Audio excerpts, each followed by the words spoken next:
Good afternoon, everybody. 6 minutes past the hour, 3 o'clock on Super Talk 99.7. A very busy news day as we have what authorities are suggesting is a terrorist attack, the first terrorist attack against the homeland in some time. We are fortunate in that seems at this moment to be isolated, but this has been something that federal authorities have been very concerned about, given what's going on in the world around us. I mean, one of the things we heard from Christopher Wray, the director of the FBI, at a recent congressional hearing is that they were expecting this might happen. Now, we don't know all of the details. It's very fluid, and I'm going to be the first one to tell you that some of the things that will come out here in the next couple of hours probably will turn out to be wrong. But there has been a real concern about an attack against the homeland, given what is going on in the Mideast right now, and given the fact that our borders have been somewhat insecure for some time. Christopher Wray put it this way at a congressional hearing recently. But as I said a few moments ago, on top of the homegrown violent extremist and domestic violent extremist threat, we also cannot and do not discount the possibility that Hamas or another foreign terrorist organization may exploit the current conflict to conduct attacks here on our own soil. We have kept our sights on Hamas and have multiple ongoing investigations into individuals affiliated with that foreign terrorist organization. The incident occurred at the Rainbow Bridge, just a little north of Niagara Falls, the actual falls, and it was described by an eyewitness who happened to be out with his wife walking their dog nearby. My wife and I were walking down Main Street here, and the car was coming flying back here, like over 100 miles an hour. We could hardly even see him. He was going that quick. There was a car in front of him. He swerved around it, and then it looked like he hit the fence, and this fire started. And then all of a sudden he went up in the air, and then it was a ball of fire like 30, 40 feet high. I've never seen anything like it. It was really incredible. I'm sorry, sir. You were walking, where were you walking? We were walking up this way. Yeah? Yeah. And then describe it again. So Okay, so we were walking up... Turn towards us. Turn towards us. Sorry. Yeah. So we were walking up the road, and we seen this car coming down towards the border. And he was flying over 100 miles an hour. There was a car in front of him. He swerved out, went in front of the car, hit the fence, went flying up into the air. I think there was a elevation part. He went up into the air, and we just seen the fireball, and that's all we could see. It was just covered in smoke everywhere. So the car was coming from the U.S. into Canada, towards Canada? Yes, it was going towards Canada, yes. Okay, did it actually hit towards the bridge? Where was that elevated area? There was a fence there, that fenced off around there. It looked like it hit part of the fence because it's all damaged, and then it went elevated up, and then it went up into the air, and then it was just a fireball and smoke everywhere. All right, so that is the eyewitness account there in the area. Apparently, the car was going the wrong way in a one-way lane. In other words, it was going against traffic, trying to come from Canada into the U.S. Bottom line is security has been ramped up at many places. The Buffalo airport is closed. All crossings in that region are now closed till further notice. You can't go to Canada. You can't come into the U.S. And it's a holiday travel weekend.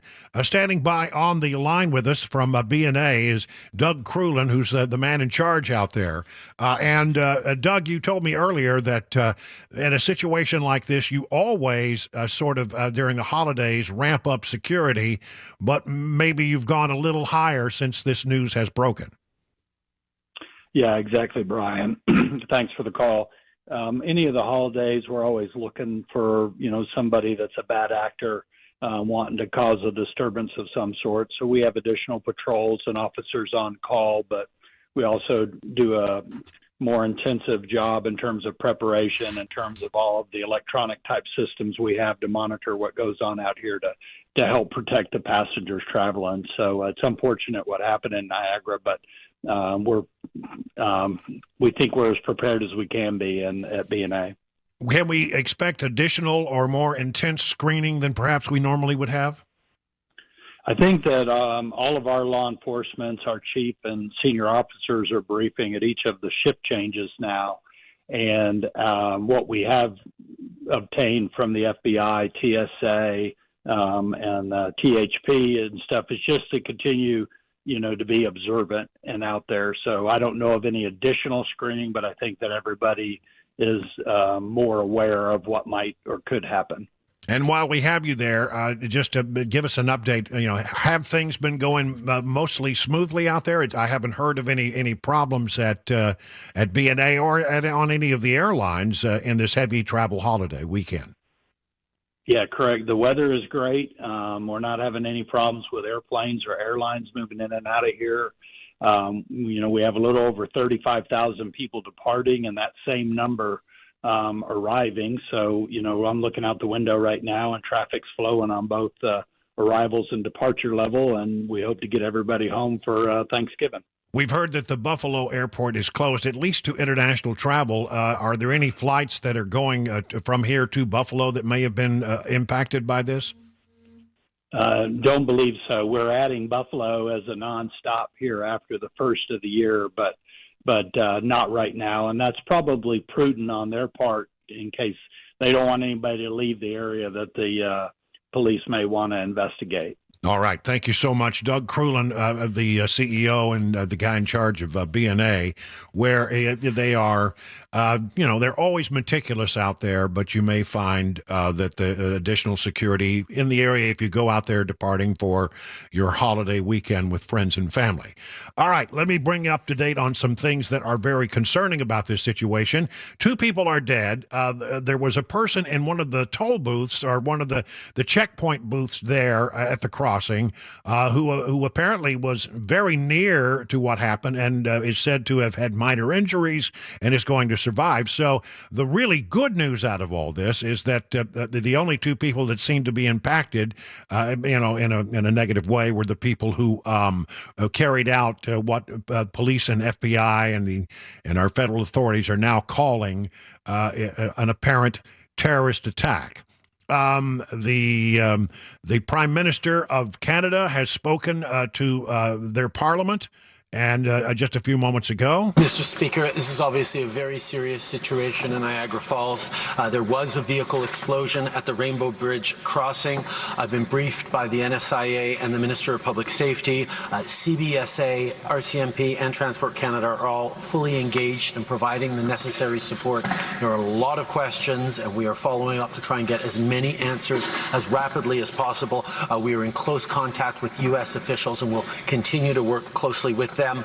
All right, so they're on high alert in Canada. Our president has been briefed. He is on vacation at the moment, but President travels with a great deal of communication gear, is always in touch in a very efficient and effective way with dealings going on at the White House. We understand President Biden has been briefed. We are expecting that there will be comments from the scene coming as we gather more information. Among those who will be in attendance is the governor of New York, who is headed to that region. That would be Kathy Hochul. We may see other local politicians and officials show up to try to communicate to the people what is going on. I guess the thing that puts this thing at sort of a level of concern, we don't want to frighten you, and we don't want to scare you, but we want you to be well informed, and you need to look at how this is happening and against what backdrop it is happening. We are involved in supporting Israel against Palestinians. You've heard the FBI director say they're concerned that there could be some lone wolf attacks. There could be problems. He says there's an elevated threat environment. Well, certainly we're in an environment where the number of tips and threats that are being reported to us have gone up significantly since October 7th. We were already, as I testified earlier, already in an elevated threat environment even before October 7th, and it's gone to a whole nother level since October 7th. The biggest chunk of the threats that have been reported into us by a good margin are threats to the Jewish community, synagogues, Jewish prominent officials, things like that. We also have a large number of tips and leads related specifically to Hamas and radicalization and recruitment. And so, it also comes against the backdrop of the fact that we have not had very secure borders, either from the south or to the north. And this has been a real great concern. Here is Mark Green, our congressman from Tennessee, again talking to Ray at a recent congressional hearing. Those individuals that watch list that we talk about, why do you think in 4 years before this there were only 11 and suddenly there are 294 in the past few years? Why do you think that's so? I can't really speak to that issue. It's not in my lane. I can tell you that the threats that come from the other side of the border are very much consuming all 56 of our field offices, not just in the border states. That's why I made the point. Sure, I agree. If I heard you correctly, what you just said is not every state in the country is a border state now. Is that what you just said? Well, I didn't. I mean, the threats put it to every quite that state. way, but the threats that come from the other side of the border are affecting every state. Absolutely, 100%. And again, here against the backdrop, when you look at the backdrop of this thing, and we don't know what we don't know. We don't know that this is related, but it certainly was something that they were concerned about. I hold in my hand a story that was written before the attack, thepostmillennial.com. New York at heightened risk of Islamic terrorist attack amid tensions in Middle East. And Hochul, the governor there, Kathy Hochul, emphasized the threats were not limited, she said, to New York City. State Intelligence Center have warned that the Empire State could be a potential target for Islamic terrorist attacks. In the weeks since the Iranian-backed Palestinian terrorist group launched its latest wave of violence in the Jewish state on October 7th, New York Governor Kathy Hochul has earmarked $2.5 million to help ramp up security and ensure that the Joint Terrorism Task Force has the staff necessary to properly detect potential threats. She goes on to say the expansion of Israeli operations against Hamas and the increase in civilian casualty raises the likelihood that violent extremist threat actors will seek to conduct attacks against targets in the West, with New York State being a focus. She used the words New York State. Terrorist messaging has placed focus on attacking soft targets, such as protests, groups, gatherings, other public events. The report also noted that in recent weeks, both anti-Semitic and anti-Palestinian sentiment online have helped fuel an increase in hate crimes targeting Jews and Muslims alike. Hochul emphasized the threats were not limited to New York City and that she and her team were working with law enforcement, federal, state, and local. And she announced a 4-pillar plan to keep residents safe from extremism. So, I mean, there were already apparently something in the threat matrix that caught their attention that made them be on high alert before this happened. Look, we may find out this is less than all that, but I think when you have an attack, what appears to be an attack against the homeland, being described as a terrorist attack, a car apparently filled with explosives, the FBI taking over the investigation, the ATF being brought in to provide their expertise, and you see the reaction of the federal authorities. Maybe it's out of an abundance of caution, maybe it's not, but one way or the other, they are taking this very, very seriously, and we don't know what we don't know. And so at this moment, it is being talked about as an attack against the homeland, being described as a terrorist attack by federal authorities, and there is at least some murmuring, and again, we don't want to put too much emphasis on this because it is a very fluid situation, but there is some murmuring that there may be a second car that they are seeking in connection with this.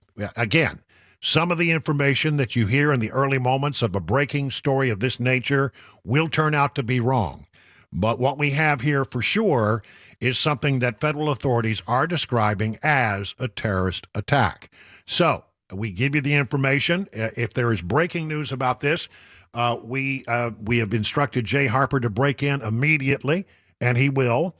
And if there are press conferences or additional information that comes in, it will be our top priority today because breaking news changes everything. Right now, 20 minutes past the hour, 3 o'clock on Super Talk 99.7.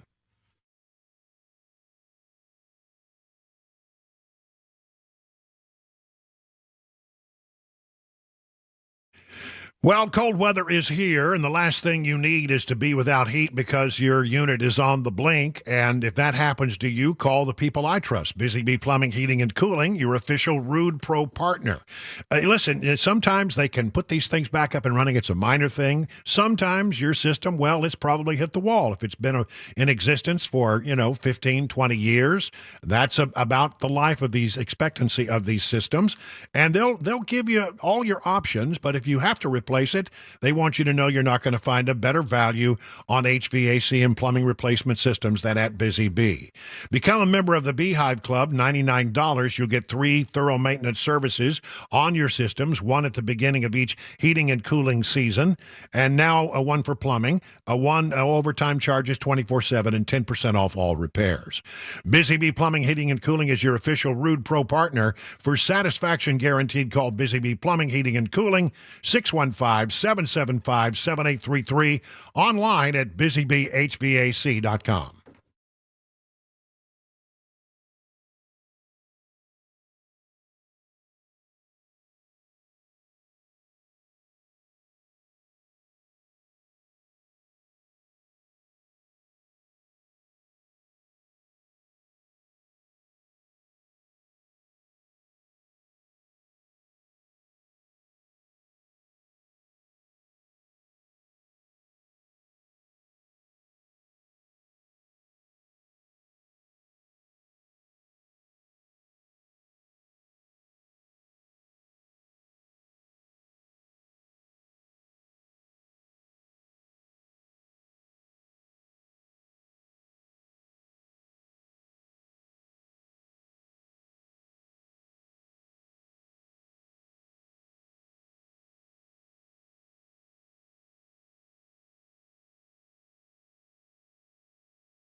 Just as Brian Wilson is doing, we are also following the top story of the day in the newsroom regarding that explosion at the U.S.-Canadian border at the Niagara Falls checkpoint.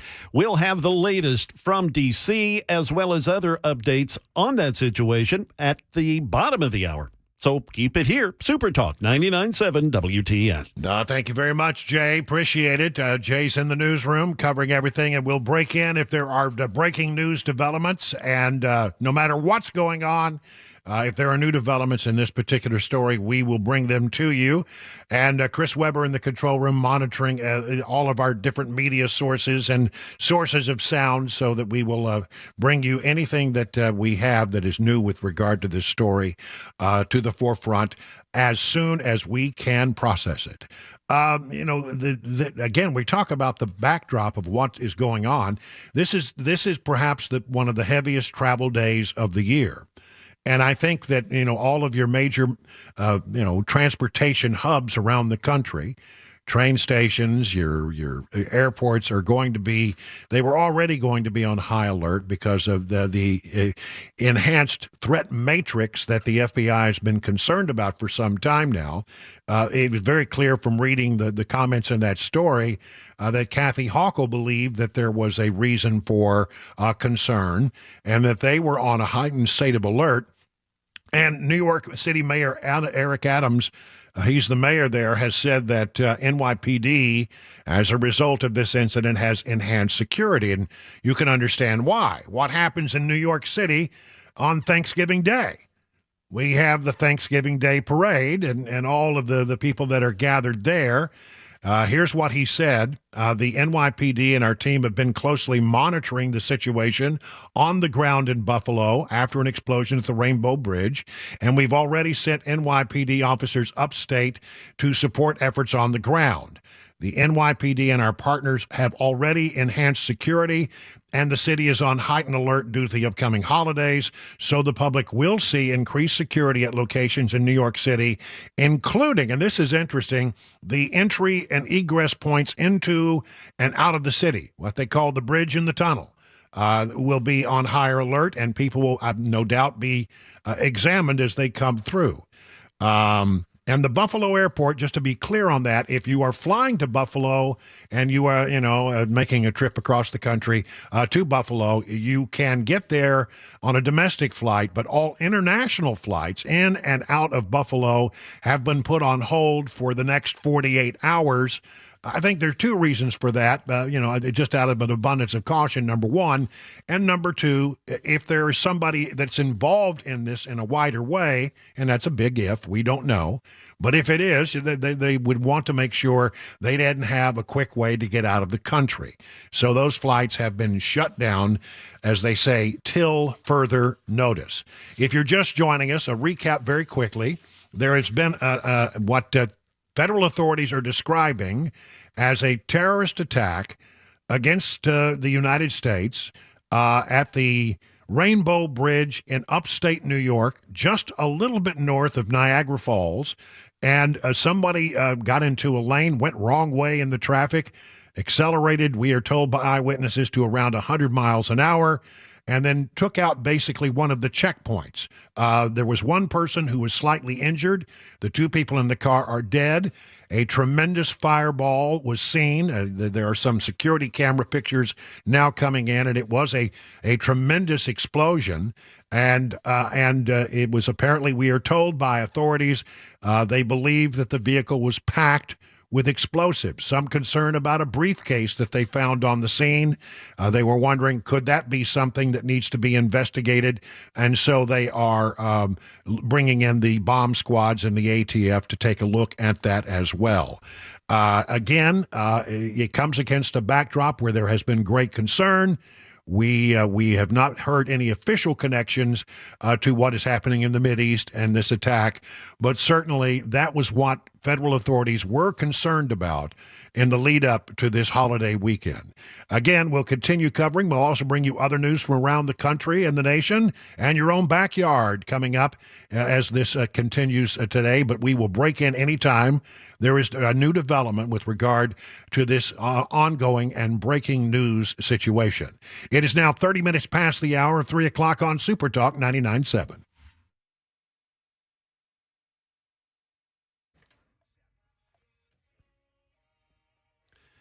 It is indeed 3:30, and I'm Jay Harper with the top story. Clouds and 50 degrees, a traffic report, and that important Thanksgiving forecast. That's all coming up here in just a few minutes. As Brian has intimated, surveillance video showing that vehicle explosion at a bridge connecting the U.S. and Canada Here's ABC's Derek Dennis reporting. The vehicle that exploded was seen on surveillance video. Sources tell ABC News the images show the vehicle was stopped at an initial security checkpoint on the American side of the Rainbow Bridge. After that preliminary stop, sources say the vehicle was directed to a secondary security screening, but was seen speeding up and crashing into that location, and then the explosion. The FBI is investigating, trying to determine if the incident was an accident or terrorism related.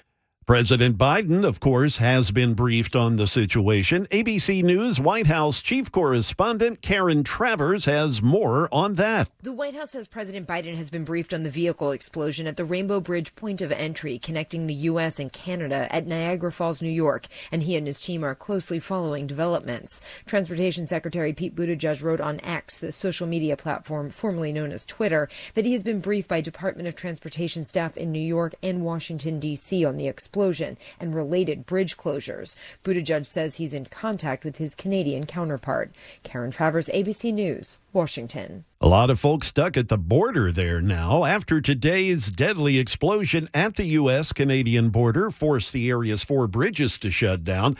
One motorist that ABC spoke with says he actually feels lucky since he could have gotten stuck on that bridge. At least now he says he can go somewhere. It just won't be Canada for the time being. Right now I have a chance to just sit here where I can at least rent a hotel and spend the night here. That is the latest. I'm Jay Harper. Weather is next. This is WTN News.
Let me tell you about T. King and Associates Insurance in Brentwood. They've been around in some 25 years in the area, but they're an independent agency, and that is an advantage for you. Now, let's talk about why. Well, if you deal with one of those internet insurance companies, you're just a number. Have you ever tried to call those folks and get information from them or to do something that has to do with your account or ask them a question? It takes forever. Well, over at T. King and Associates, if you call their number, 615-329-8121, you're going to get a human being who answers the phone right away and will help you solve your problem and answer your questions. That's a big advantage. But I think the biggest advantage is an independent agency doesn't have to take the one product that they sell and apply it to your situation. That's like sometimes taking a square peg and trying to jam it into a round hole. What you need is a company that will shop around and find the policy that best serves your individual needs. And I'm telling you, folks, that's T. King Insurance. Every day they do stuff like that for people and save them a ton of money. One way is you might want to do a multi-policy bundling. You can save 20, 25, 30, 35%, huge savings. So get your royal review with King & Associates in Insurance. That's log on to tkinginsurance.com. Repeating that, tkinginsurance.com. King Insurance & Associates, royal treatment and great rates.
It is 37 minutes now, make it 38 minutes past the hour of 3 o'clock on Super Talk 99.7. I'm Brian Wilson in the chair and on the air bringing you news, and we got a lot of it going on right now. If you've just joined us, let me just bring you up to date. You've probably heard the details during the newscast, but let me add a little bit to it. There was what is looking like and what some federal authorities have characterized as a terrorist attack against the United States at a checkpoint between the United States and Canada at the Rainbow Bridge. This is a bridge that, by the way, is one of the busiest crossing points between Canada and the United States. Here's what I'm getting from the Daily Mail. They do a great job on breaking news. The FBI Terrorism Task Force is investigating. Fox News has cited law enforcement sources earlier in the day who say the intention was a larger attack, but they have been unable yet to positively confirm the motive. They're certainly looking at what has happened and examining what the backdrop is and putting two and two together, but it will take a long time to find out exactly what was going on, who these people were, and what they were trying to do. The two men had been traveling in the vehicle, both died in the explosion, and their identities remained unknown. There are no other serious injuries. A suitcase was found inside the remnants of the vehicle, and they called in the ATF, but we do not know yet whether there are any explosives in the briefcase. Video obtained by MSNBC shows the moment the vehicle became airborne seconds before the explosion. A second video shows the moment of impact and explosion. As we mentioned, one immigration border officer was injured, but apparently was miraculously not seriously hurt, according to the initial reports from the scene. And let's see. Witnesses and law enforcement say the vehicle hurtled down the wrong lane from Canada toward the United States at 100 miles an hour, then went airborne before exploding in front of the second checkpoint. Buffalo Airport now closed as a result of the incident, or at least part of it, for international flights. It comes just 2 days after an intelligence report signaled increased risk of terror in New York City and perhaps even New York State. Some NYPD officers have been sent to Niagara, according to Mayor Adams, to assist in the situation there. And you have the President of the United States and the Prime Minister of Canada. Both have been thoroughly briefed by their respective intelligence agencies about what they know, what the FBI has learned, etc. Here's somebody who talked about, my own van was parked so close to the car that exploded. If you watch the video, my car was on the left-hand side. And I said one man who just crossed over. When the explosion happened, we heard a loud boom. I heard it, but I didn't think it was something serious. Someone said, oh my God, a car exploded. And we all went to watch. Then the U.S. Border and Customs official came out of their glass room and grabbed my phone and said, I need to film this before they start moving us away from here. The smoke got thicker and thicker. We're there. Then U.S. Customs officials came and said, get out of the way. They moved us to safe passage and said one man whose truck was parked next to the burning vehicle. We know that the FBI Terrorism Task Force has been brought in to investigate this matter in greater detail. So there you have it. FBI, ATF, Federal Terrorism Task Force, everybody who should be there is there, or at least moving in that direction. And we're fortunate that it wasn't larger, but there is some expectation, according to some federal authorities quoted by Fox News and others, that this was an attempt to do something larger, but it failed. And thank goodness that it did. You may notice today, if you are traveling around the country or you're going to an airport, you may notice that security was going to be tight anyway for the holiday weekend, but maybe just a little tighter than it was before. Again, you have to look at things happening and against what's backdrop. We do have new developments in Israel with regard to a discussion about releasing some of the hostages. Not all of them, but around 50 hostages, mostly women and children. This is coverage from the Wall Street Journal. Israeli-Hamas war foes agree to a 4-day pause in fighting with a hostage deal. Here's what we know. The deal Israel and Hamas agreed to deal to free civilian hostages in return for the release of 150. The idea is apparently 50 Israeli hostages will be released in exchange for 150 Palestinian prisoners and a request of a ceasefire, which apparently has been granted and will go into the effect very soon. All of those hostages to be released by militants are women and children, including at least 3 Americans. They will be exchanged for women and children prisoners. Gaza-based militant group Palestinian Islamic Jihad said it wouldn't release Israeli hostages. That's interesting. Timeline: the first hostages could be freed as early as 5 p.m. local time Thursday, Thanksgiving Day, according to people familiar with the terms of the deal. Families and friends of hostages cheered that accord, but some were said to be fearful. Negotiations. The Israeli cabinet approved the deal after a long deliberation that started Tuesday and went into the early morning hours of Wednesday today in Jerusalem. It capped weeks of painstaking negotiations brokered by Qatar, Egypt, and the United States. The fighting continued unabated between Israel and Hamas ahead of the pause that is expected to start tomorrow morning, Thanksgiving morning, here in the United States. U.S. officials hailed the agreement as a major breakthrough following intensive negotiations, and Washington hopes the hostage releases could spark more releases. There are plenty more people to be released, but we are hoping to get some good news. It is thought that, and we don't know for sure, but it is thought that perhaps as many as 9 people, Americans, are being held hostage inside Gaza. What we're hearing is that at least 3 of the people are going to be released here in the next few days, next few hours. They'll do it in segments and a little at a time, dribs and drabs.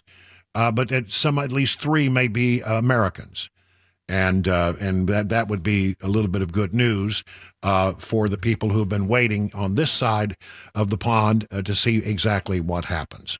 But again, that's the backdrop of what is going on as we look again at the situation in New York, the Canadian bridge that comes across a little north of the actual falls, the Rainbow Bridge. There was an attack there today on the American side. As I understand it, and according to eyewitnesses, the car was headed the wrong way up a lane. In other words, the lane would normally be used by people who are coming through the checkpoints. Once they are given the check and clearance to go forward, they would then enter America from that checkpoint. This was going against the grain at about 100 miles an hour, hit checkpoint number 2. There's a whole lot of them. It's sort of like a toll situation, but in this case, it's immigration officials who are checking paperwork to make sure everything adds up. So they apparently were stopped and asked to do a secondary scan, and it was then that they, according to some reports, they rabbited up the wrong way back toward this checkpoint, and there was a horrific explosion, and the expectation, the assessment of at least some federal authorities is this was a terrorist attack that had perhaps larger ambitions, but it didn't quite pan out for them the way they thought it was. And we are incredibly lucky that nobody, except for one person, was seriously injured, and that person is expected, as we have been told, to make a good recovery. So the only 2 people that died here were the people in the car. It has the makings of, or the sounds of a suicide bombing to some degree. So we'll keep on this story throughout the day. And again, if you are just coming in, 2 dead, 1 injured. All vehicle traffic in and out of Canada and that particular part of the world is stopped. You can't get into Canada from New York. You can't get from Canada into the United States.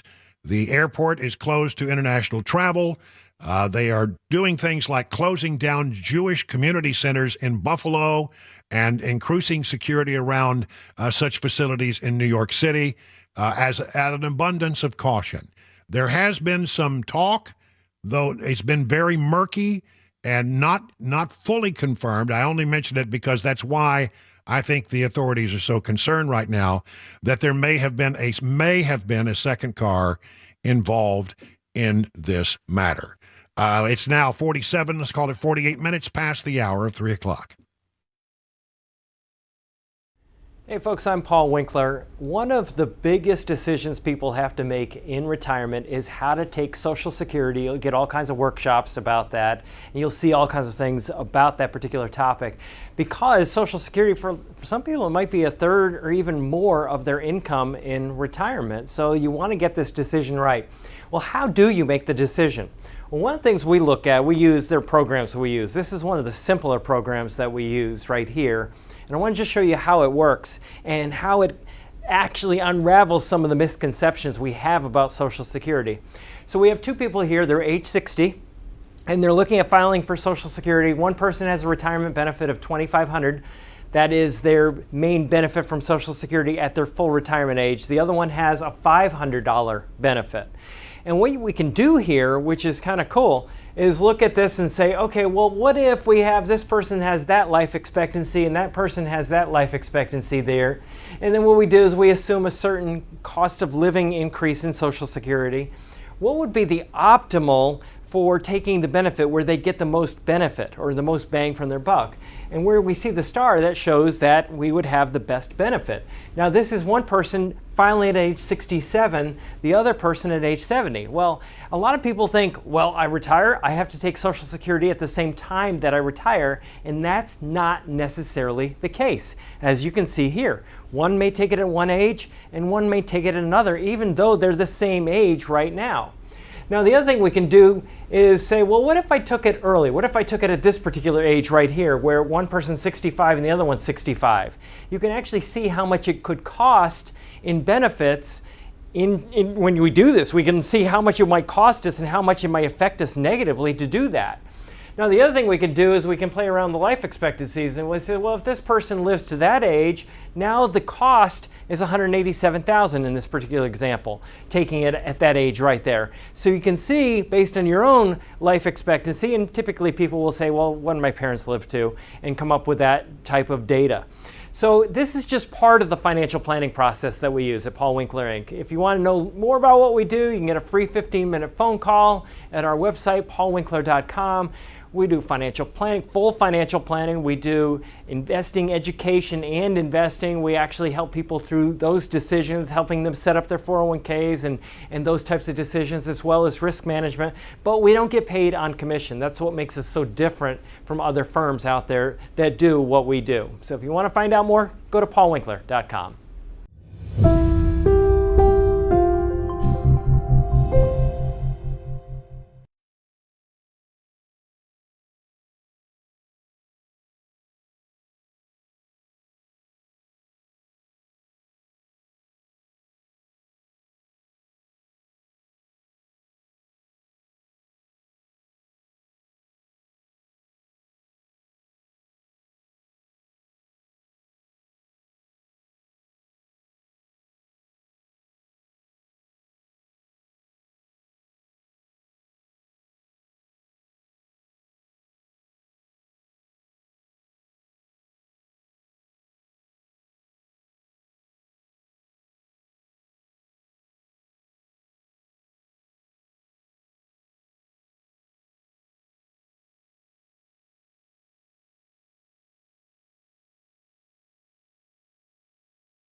More on the explosion at the U.S.-Canadian border checkpoint at Niagara Falls that is now closed, and that's leaving many travelers stuck. We'll hear from one of those travelers.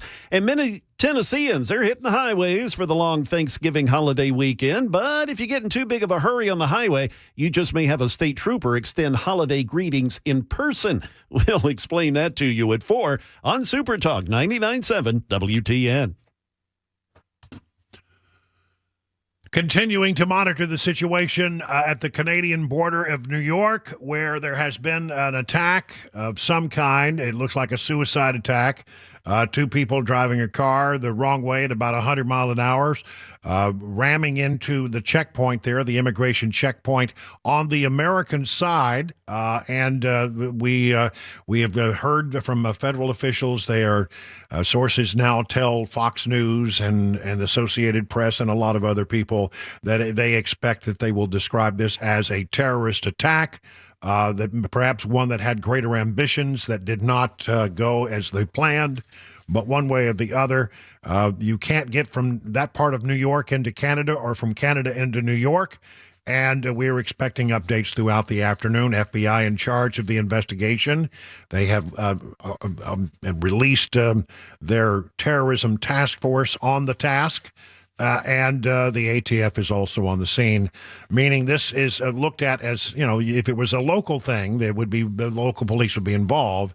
The FBI has taken control of the investigation, and I think that marks a significant, it leans toward it being something that they believe was more than your average person who got lost and it was an accident. They are now calling it an attack.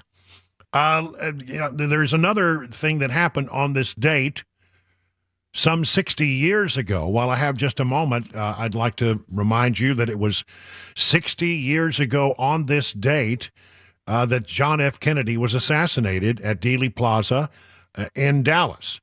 There is a new wrinkle to that story. There's a documentary out that is raising a few eyebrows. It is interviews with the surviving doctors who were there at Parkland Hospital on the day of the assassination, and several doctors who were in the emergency room when former President John F. Kennedy was assassinated in '63 raised serious doubts about the official narrative that says a lone gunman was responsible.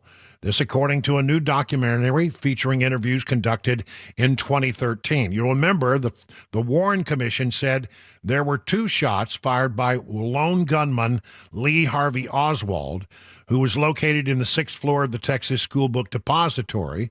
The official narration says that President Kennedy was hit from behind as he was traveling in a motorcade. But these doctors say they have a different look at it, and they believe that based on what they saw, they believe there may have been more than one gunman. Again, the debate will continue for years and years and years until they release all of the documents, which has not happened as yet.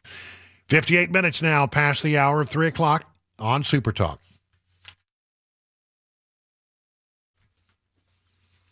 If you're in the market for a pole barn, the 2 brothers that run Stoltzko are the guys you need to talk to. Exceptional quality, craftsmanship, fair prices.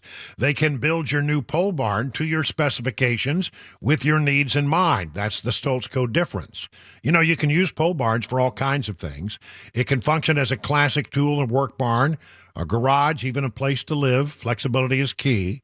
They combine the classic post-frame barn look with the reliability of modern materials and techniques to give you a finished barn that will stand the test of time. They don't scrimp on quality. They don't cut corners. They believe their customers deserve only the best. So if you want to learn a little bit more about what they can do, just take a moment to go to stoltzco.com. That's STOLTZCO.com. Take a look at some of the examples of things that they've done for other people, and you will get what this is all about.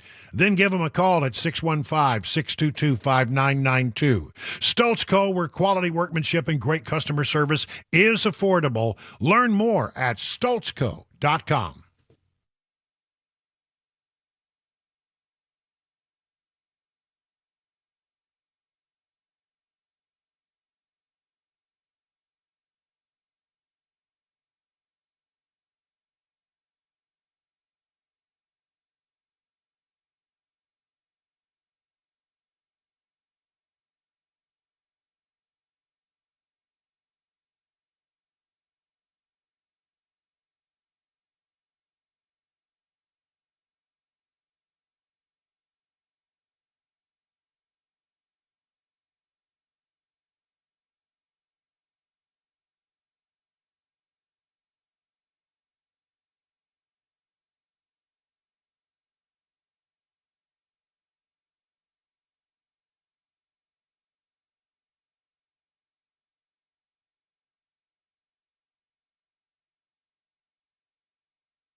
Good afternoon. It is 4 p.m. I'm Jay Harper with your top stories. We have clouds, a little bit of sun still, we're at 48 degrees, pardon me. Traffic and a complete forecast there coming up.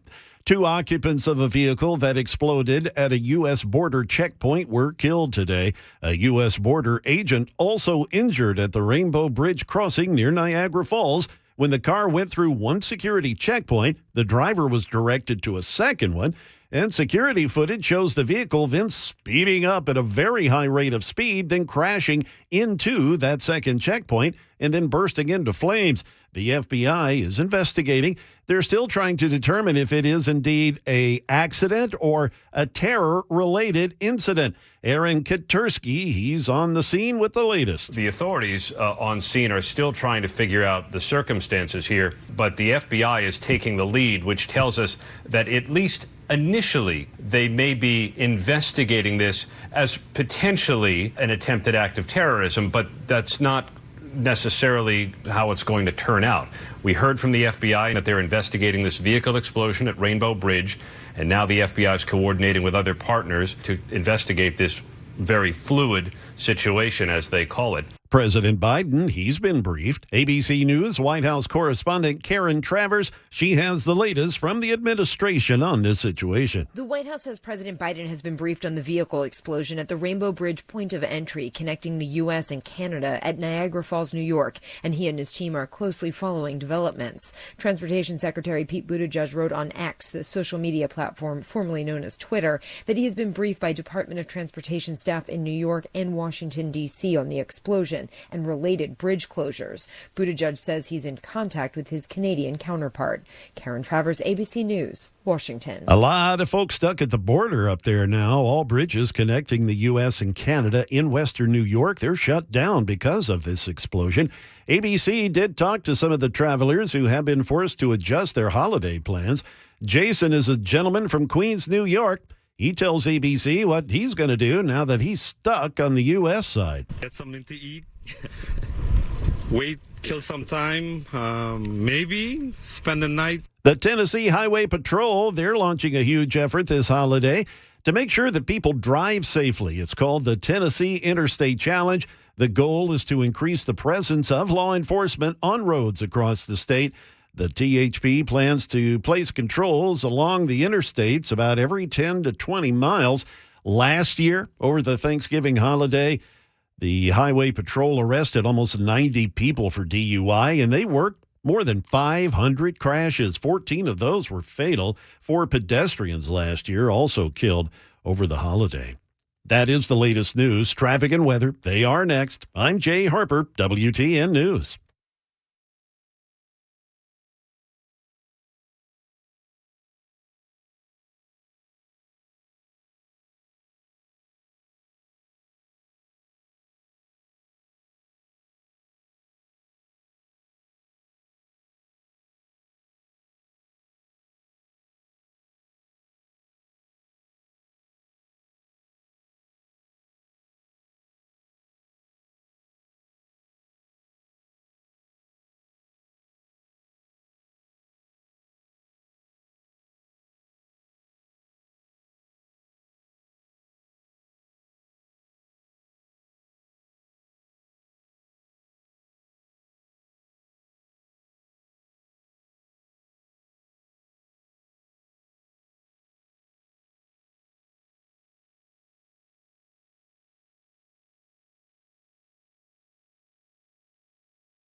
It is 7 minutes now past the hour of 4 o'clock on Super Talk 99.7. I'm Brian Wilson, your friend and radio buddy, and you're listening to The Drive on this 22nd day of November, a getaway day for many people who are heading hither, thither, and yon, across the river, through the woods to grandmother's house, whatever it may be.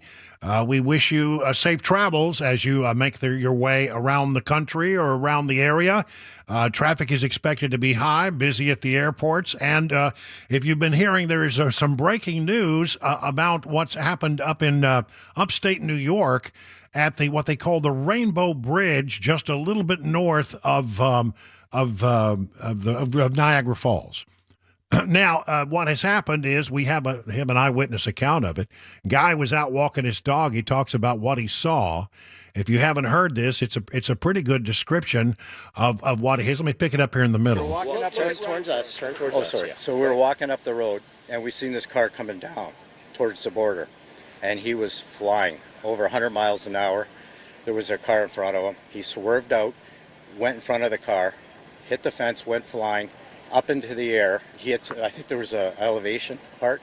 He went up into the air, and we just seen the fireball, and that's all we could see. It was just covered in smoke everywhere. So the car was coming from the U.S. into Canada, towards Canada? Yes, it was going towards Canada, yes.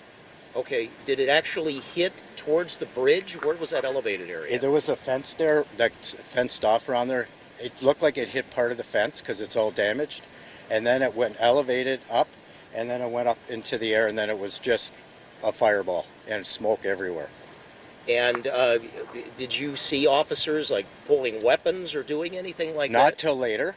I'd never seen them pull a weapon, but it took about 10 minutes for, like, the border police were there obviously, but it took about 10 minutes, and all of a sudden there were just police everywhere. All right, did you hear any other noises or anything? We heard a big bang. Yeah. Real loud bang, and then you saw this car and the explosion. Yeah, and I said there's no way that guy's going to stop. There's no way he can stop. He's just going too fast. You couldn't tell if it had what kind of license plates on it? Or No, anything? we couldn't, no. Well, how would you describe the car? It looked like a Chrysler 300, but somebody told me it was a Bentley. But there's similar cars in that, so yeah. Okay. And he was swerving as he was going down this road here, fishtailing, because he was going so fast. Were there any police cars following him? No, I didn't see not one, no. And we waited, and we actually walked back to the border, and then we were there about maybe 10 minutes, and the police all started to come.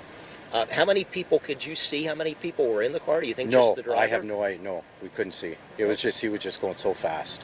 You never saw anything like this before? I've never seen anything like this. It was just incredible. The fire was so high up in the air. My only concern was I hope nobody else got hurt, because if anybody was in that way, I don't think they would have survived. Did you see any ambulances? Or They came after, but it was quite a bit after. Well, there you go. I mean, that's the description of what happened. The backdrop of this is that there have been the security people have been on very high alert because of the concern about a one-off attack, and there were initial reports from the FBI that this was being described as an apparent terrorist attack, and there were reports that they believed that the car had been packed with explosives. Now, in the last few minutes, the information seems to have been downgraded somewhat, and they're now saying that they're not sure of that fact, that the investigation is ongoing. There is one report that the car was apparently stolen, and it may have something to do with this was a stolen vehicle. You heard the description of the vehicle, looked like a Chrysler 300. He said maybe a Bentley, because, those two cars do actually sort of look alike in some ways. One way or the other, it is something that is being investigated at the highest levels by the Terrorism Task Force, by the FBI, and by the ATF, all brought into the scene. It is a federal investigation at this moment. Luckily, the only two people who died were the people that were in the car. And the person that was at the security checkpoint, the immigration checkpoint, was taken to the hospital, but apparently was able to survive and is said to probably have only minor injuries, thank goodness. It is, however, we will hear from the governor, and we'll get the federal officials have not yet held a press conference. When that happens, we'll go there to get you the very latest on that. It may have been something less than a terrorist attack, and that would give everyone a reason to take a deep breath and be thankful. But we will continue to look at this story very closely and give you the very latest information as it is now. As out of an abundance of caution, the airport at Buffalo has been closed until they get this thing sorted out for international travel. And all of the bridges in that particular area are closed to all traffic. You can't get from U.S. into Canada or Canada into the U.S. The president has been briefed on it. The prime minister, Justin Trudeau, has been briefed on it in Canada, and they're working hand in hand with our Canadian friends to find out more information, taken very seriously given the backdrop of such concern about a terrorist attack. Given what's going on in the world, we'll keep you apprised of the latest assessments as we go forward. A couple of other stories that I'd like to bring with you while we try to sort out the information. And this is stuff that's coming from the swamp. Interesting story here today about Congress and congressional investigators have now obtained hours of video footage from undercover officers who were dispatched by the Washington, D.C. Metropolitan Police Department to the Capitol to conduct what they called electronic surveillance during the January 6th riot. A critical new piece of information and evidence that could help lawmakers learn more about what happened that day. The footage reviewed by Just the News ranges from the mundane, such as chronicling moments when Capitol police officers were impacted by tear gas fired into the crowd, to more provocative scenes that appear to show plainclothes MPD officers exhorting rioters to climb scaffolding near the Capitol. Metropolitan Police Department is the local police department. It's what patrols most of D.C. outside of areas like Capitol Hill. We all go undercover as Antifa and the crowd, one officer that congressional investigators believe is a member of this so-called MPD electronic surveillance unit, is captured on video saying. The officer made the comment as he was helping uniformed Capitol Police get water after they inhaled some tear gas, the footage shows. Just the News obtained the footage from official sources and confirmed it has not been altered. The footage showed the officers in plain clothes with a gray jacket, spotted in the video, and identifying himself as a police officer as a badge hanging around his neck. The footage obtained is embedded in the player. Well, you can actually see some of this at justthenews.com. Traditional body-worn cameras and portable surveillance cameras carried by uniformed and undercover officers alike have both provided footage that congressional investigators are using to evaluate the police response to January 6th. I think it raises a lot of questions, and I think that a lot of people will be interested to know how are we just now beginning to hear about all of this.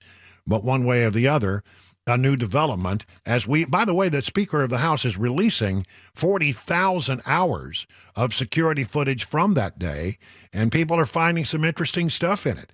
You know, certainly there are some things that you have seen, no doubt, but other pictures where people were being unhandcuffed, fist bumped, high-fived by the police officers. Very interesting. People wonder what that's all about.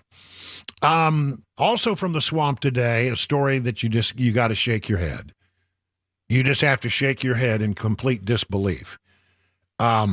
Misguided Mayorkas orders CBP agents not to misgender illegal aliens with incorrect pronouns. Really? This is the thing that we need to worry about? From redstate.com. The headline could have been written by our friends over at the satire site, the Babylon Bee. But unfortunately, it's an all-too heads-up about the latest idiotic policy, they write, of Team Biden. And it's brought to you by Alexandro Mayorkas. Biden's border chief is now ordering Customs and Border Protection agents to make sure they don't use incorrect pronouns when they encounter illegal aliens as they stream across the southern border. Oh, really? As millions of illegals continue to flow into the country, including more than 1.7 million gotaways, not to mention the sobering reality of CBP encounters over the last year, with 169 people on the FBI terrorist watch list. The people charged with protecting our borders are more concerned about misgendering illegals than keeping them out of the country. It's almost too ridiculous to be true. Wow. How in the world, when you're encountering people as they're wading up the river, could you possibly figure out that you were using the wrong pronoun? As you process people who have language barriers, how could you possibly know? It's just mind-boggling. And here's that story about Congress obtains footage of undercover cops. More on that from justthenews.com. You can find links to all these stories at Supertalk 99.7 WTN. So to recap, our breaking story of the afternoon, after initially saying that federal officials said that they thought it was a terrorist attack, a little bit of a walking back right now as they continue to do their investigation. Some indication that the car that was involved here may have been a stolen car, and that may have been why they were running from authorities, and things may have spiraled out of control. Certainly, it comes against the backdrop where officials were already on a heightened alert of security, and while they continue to sort this out, they are still acting out of an abundance of caution because they don't know what they don't know at this moment. And airport in that area closed to international travel. Bridges in that area, you can't get into Canada, and Canada can't get into the U.S.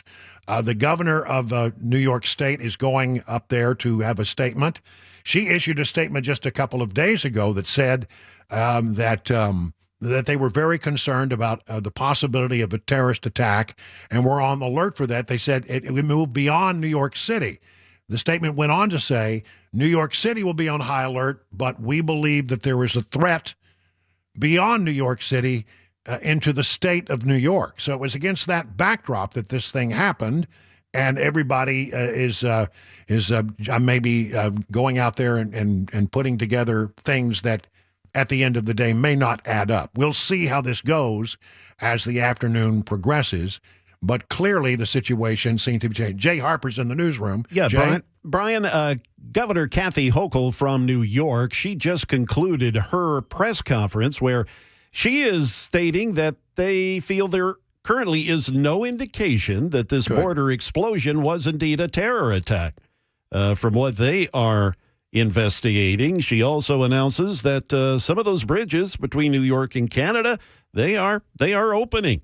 So that's great the news. Latest. That's the fantastic news. Thank you so much for the update there. So after a few hours where it looked like there had been an attack against the homeland, it now appears that authorities have been able to sort out the information, and they are walking back that information that was initially said that it was an apparent terrorist attack, and saying that they may be able to let things return to normal.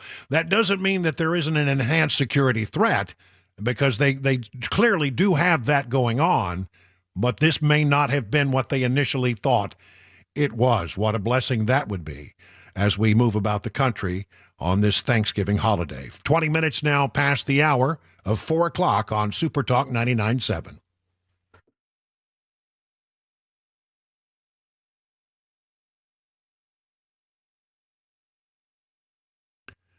Grace Point Healthcare delivers medicine affordably with menu-style transparent pricing. You'll know how much it will cost before the care is delivered. Smart Care plans start at $69 a month, and you get unlimited office visits and free basic labs for the entire year. And because they treat the entire family, even newborns, they offer family plans as well. In conjunction with a high-deductible insurance plan, this will save you and your family hundreds of dollars. At Grace Point, they take their time with each patient. They see you the same or next day. There are no long wait times or crowded wait rooms. They treat naturally whenever possible, and it is a military vet-owned practice. Just some of the reasons why it's been voted the best primary care provider by Toast of Music City year after year after year. Grace Point Healthcare is on Main Street in Franklin. Call this number, 599-6868. That's 599-6868 to schedule a visit.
Initial indications of terrorism in that vehicle fire at the U.S.-Canadian border at Niagara Falls now being said, well, not so fast.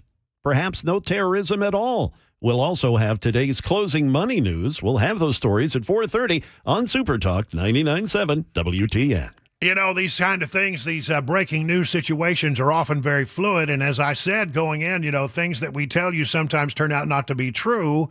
But you got to, I think you have to realize why federal authorities may have felt that way in the initial going. I mean, you have an increased threat matrix. You have the FBI director saying that, you know, we can't rule out an attack like this. You have the governor beforehand had written a warning to the people of New York to be on alert, and that the city was going to be, and the state was going to be, on very high alert because they had picked up something in their threat matrix that gave them some concern.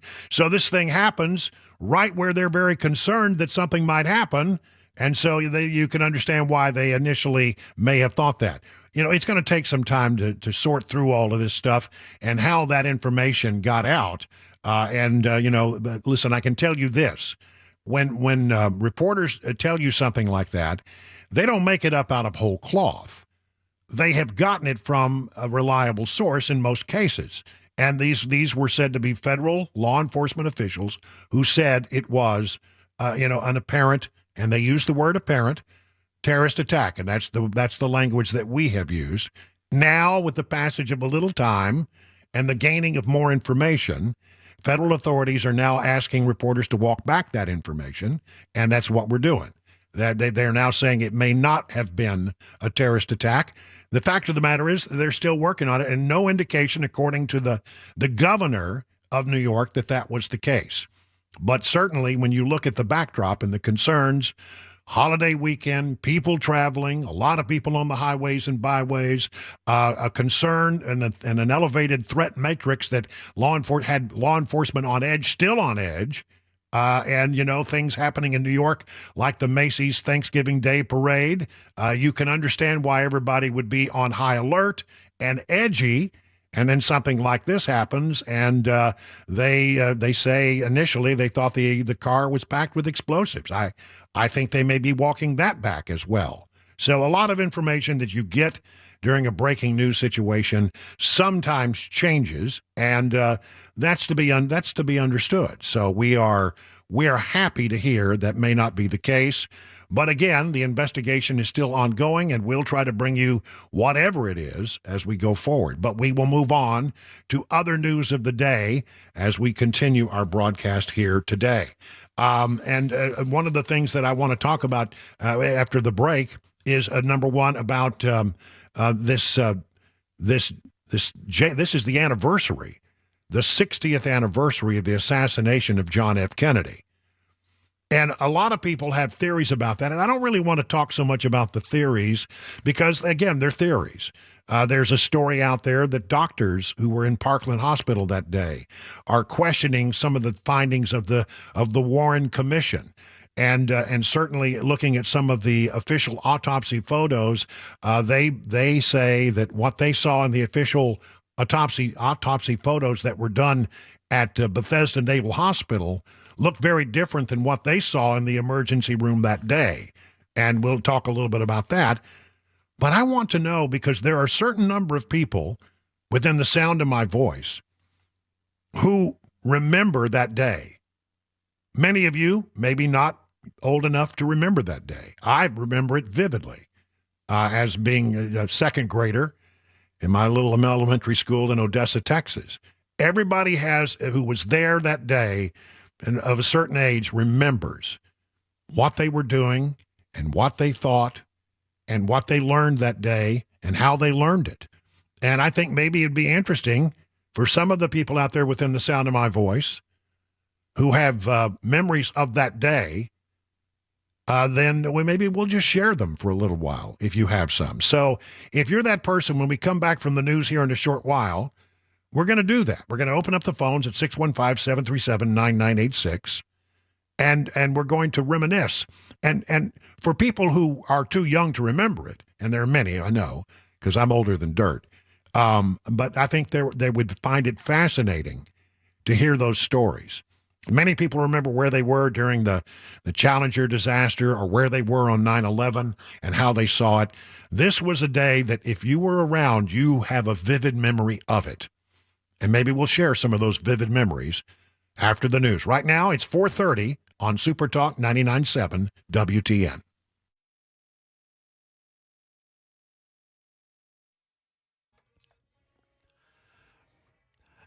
Good afternoon. It is 4:30, and I'm Jay Harper with your top stories. We've got a mix of clouds and sun. We're looking at 48 degrees, a full forecast in the latest traffic report.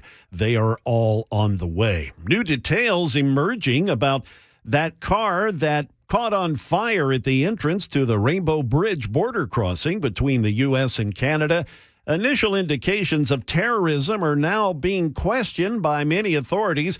In fact, New York's Governor Kathy Hochul, she recently held a press conference to state that there was no indication of terrorism in that fire. A vehicle did, in fact, catch fire. There was surveillance video of it running through some checkpoints at the border. There are also witnesses now coming forward saying they heard no quote-unquote explosion. All they heard was the sound of metal on metal and then seeing the vehicle on fire. Also, Governor Hochul stating that the people inside the vehicle, they have information to suggest that they are indeed from Western New York. Again, all of this information just coming out here recently. Brian Wilson and myself, of course, will be keeping you updated on an extremely fluid situation. That's an understatement. Here is the closing money news, however, from Daria Albinger. From ABC News, Wall Street now. The markets head into the holiday break with some gains. The Dow closed up 184 points. The Nasdaq rose 65 and the S&P added 18 for the session. Stocks are on track for a fourth straight weekly gain. Trading was muted ahead of the holiday. The markets will be closed on Thursday for Thanksgiving and open Friday for a half-day session. Well, that didn't last long. Sam Altman is returning to Chat GPT maker OpenAI, the company that fired him just days ago. The move brings to a close a short but chaotic power struggle which shocked the tech industry and underscored the conflicts on how to safely build artificial intelligence. The San Francisco-based company is also replacing the board of directors that fired Altman as CEO last week. More shoppers could opt for buy now, pay later plans for more of their holiday shopping this season, a forecast that has credit experts warning it could saddle consumers with excessive debt. That is the latest news. We've got traffic and weather next. I'm Jay Harper, WTN News.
We really are passionate about our state. It's so beautiful, and we just want people and all Tennesseans to help us keep it that way. We really want to make sure that, our beauty, and from, west to east to even middle Tennessee, we want to make sure it's nice and clean for everyone to enjoy. I like to get people to volunteer and to get out there and keep our world clean, man. Litter's disgusting. No one likes it. That's right.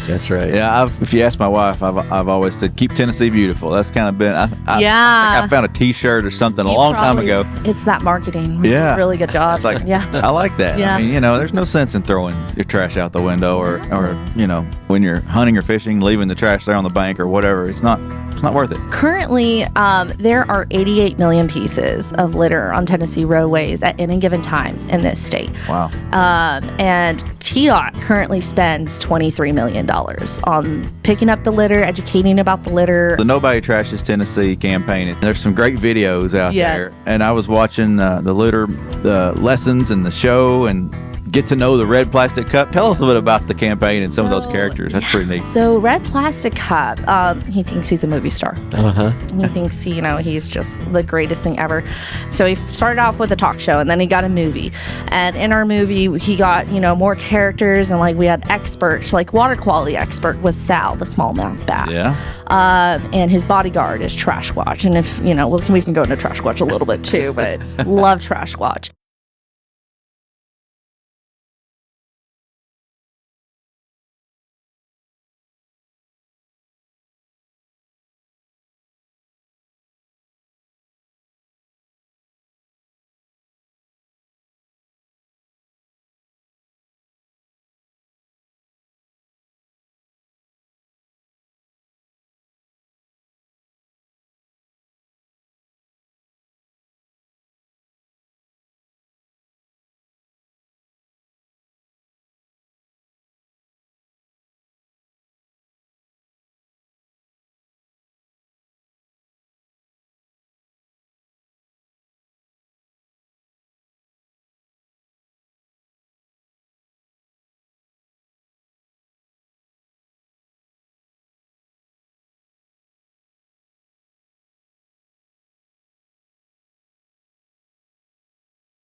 Let me tell you about the folks over at Genesis Diamond, and they got a thing going on 3-carat lab-grown diamonds for just $599.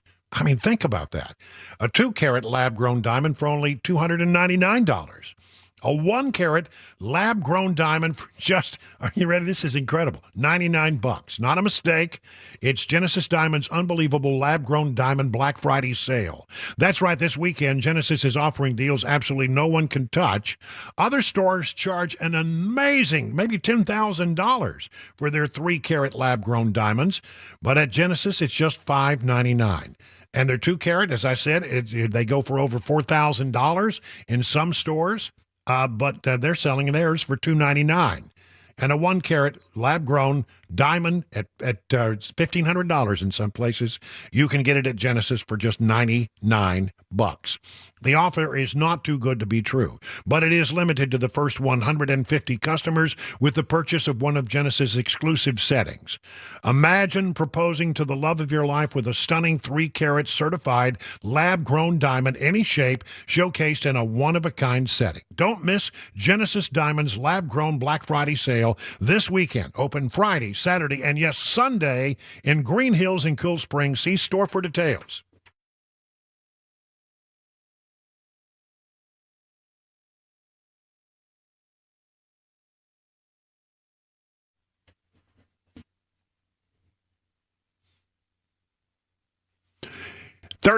Make it 39 minutes past the hour of 4 o'clock on Super Talk. Brian Wilson in the chair and on the air on this 22nd day of November. This is getaway day for a lot of people traveling around the country.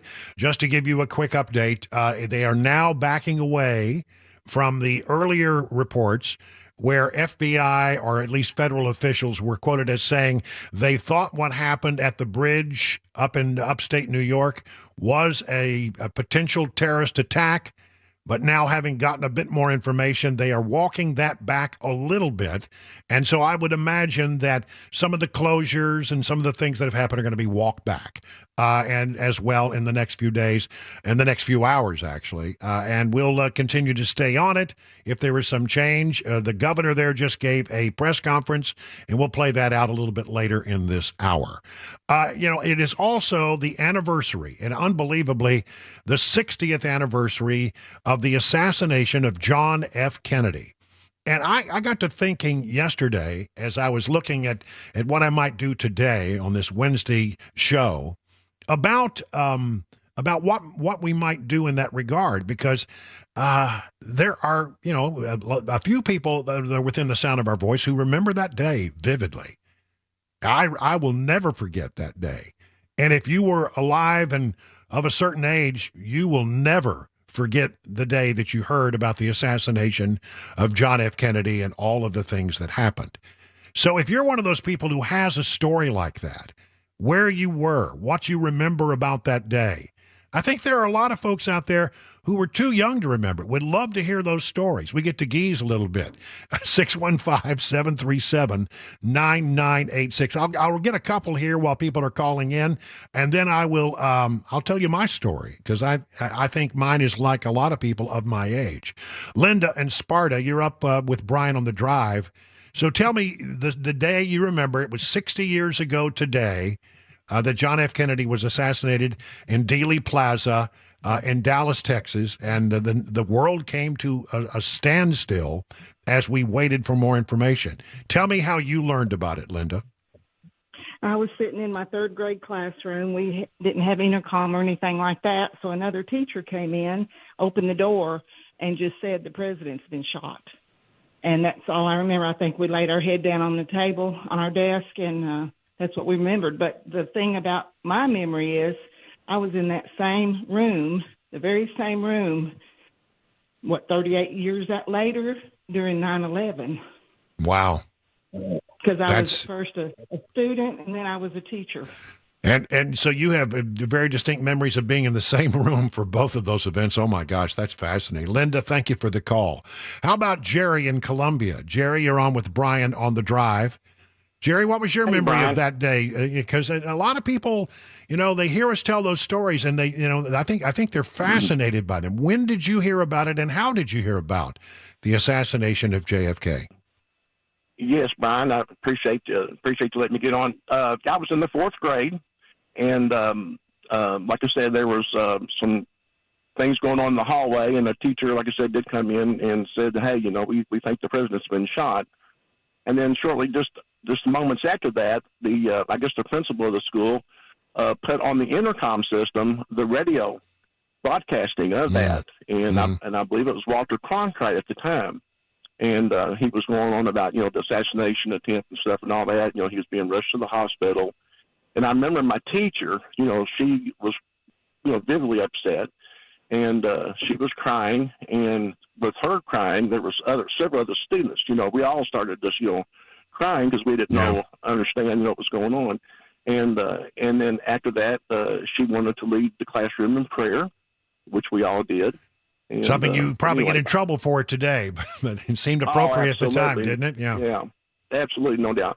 But it just showed the love, for that president. That the country absolutely stopped, everything that it was doing, to pay tribute, to that great president. So. Yeah, your experience is very similar to mine, Jerry. I was in the second grade at John Ireland Elementary in Odessa, Texas, which is about 300 miles from Dallas, where it all went down. And unannounced, with no explanation, the PA system just came on. The intercom system that they had throughout the school building just came on with the radio. And my memory of it is that I remember hearing the voice of Douglas Edwards of CBS News doing the radio broadcast. I think Walter Cronkite was mostly on TV. And it was sort of, we didn't know what was going on. At first, we were just very confused. Why is the radio playing, and what are they talking about? And the principal came down through the hallways of the school, a guy by the name of John Pratt, I think was his name, and told everybody, there has been an assassination attempt against the President of the United States in Dallas. Tell your students that they should listen because history is being made. And the teachers came in and repeated it just about that way. And for the rest of the afternoon, we sort of sat there with our heads on our desk and listened to the radio as we learned about the passing of John F. Kennedy. And it was, shocking for a little second grader. But I'm so glad that the principal had the presence of mind to do that. I don't know they would do it today. Well, we can't upset the children. No, I'm glad they did, because now I have that memory. And I remember, going home then and watching. The only person that we ever watched in my household was Walter Cronkite. And the continuing coverage that continued for days after that. It was really quite something. But I think our stories are quite similar. Glenn and Franklin, you're up next on the drive. How did you hear about it, and where were you? I was in Manassas, Virginia, and my dad was Master Sergeant on a small radar base out there for Dewey Defense Systems, and I was in third grade, and like both y'all, heard it on the announcement on the radio like that the president was assassinated. The teacher led us in prayer, and we all laid down on our heads. A lot of us were crying because we had a congressional, me and my dad was in the military and close to Pentagon, congressional White House invitation. So I actually met President John F. Kennedy. Wow. Wow. And then went to the funeral procession there. My dad was in his uniform, and the base went immediately on alert after that. Yeah. And was that for a whole week. So, yes, I vividly remember that. And I'm glad that I was living in that age, time back then, when we had patriotism, national respect for our leaders, a great leader that President John F. Kennedy was. And I think that I'm probably the last generation, I'm 70 years old, that respects our country. I'm a veteran myself.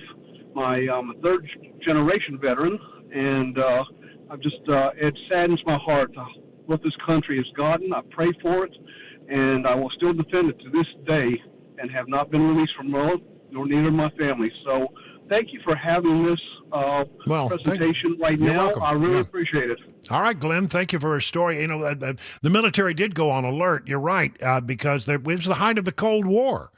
And we were worried that the Russians might take advantage of that moment of chaos when you're in the middle of transitioning between, it was then President Kennedy and then LBJ, Lyndon Baines Johnson, who was actually sworn in. I mean, every time I go to Love Field and I'm going through Texas, I point out there, that's where it happened. Right over there is where Lyndon Baines Johnson took the oath of office from Judge Sarah T. Hughes, I believe it was, and that's where they loaded the casket onto the plane before they went back to Washington. It happened right there at Love Field. If you've ever been through Love Field, that's a very historic spot.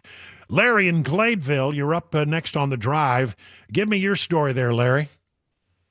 Well, I was in the sixth grade in Mr. Starwalt's class in Salisbury, North Carolina, and they suddenly came over the intercom in the class and told us the president had been shot, and we were heartbroken because he was a hero. He was PT-109. He was a World War II hero. Oh, yeah. And even though I was 10 and 11 years old then, he made all of us kids feel like America could do anything, that we were strong.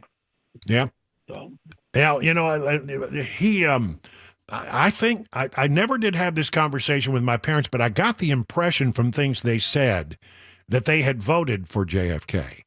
Because, we weren't, it was a different time. Politics weren't like they are today. And JFK, it was a very appealing candidate. And a lot of people invested in John F. Kennedy and Jacqueline Kennedy. And your heart just broke when you started to see those pictures as the days followed of Jacqueline and little John and Caroline. It really was very sad to watch the proceedings for the next few days, as I think we sort of went into the Thanksgiving Day weekend about that time, as I recall. But thank you for the call, Larry. Appreciate it. I got time for a couple of quick ones. Deb in Darien, Georgia, where were you 60 years ago today, and how did you hear about it? I love all these stories. Yeah, I think they're great. I was in third grade, and the principal came to the door and told Miss Englehart who was my also piano teacher, and she's just shocked. I just remember this.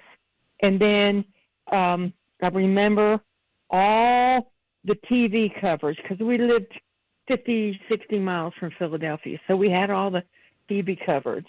Right. And being so young, it's like, what? And you see all this stuff, and then, oh, God.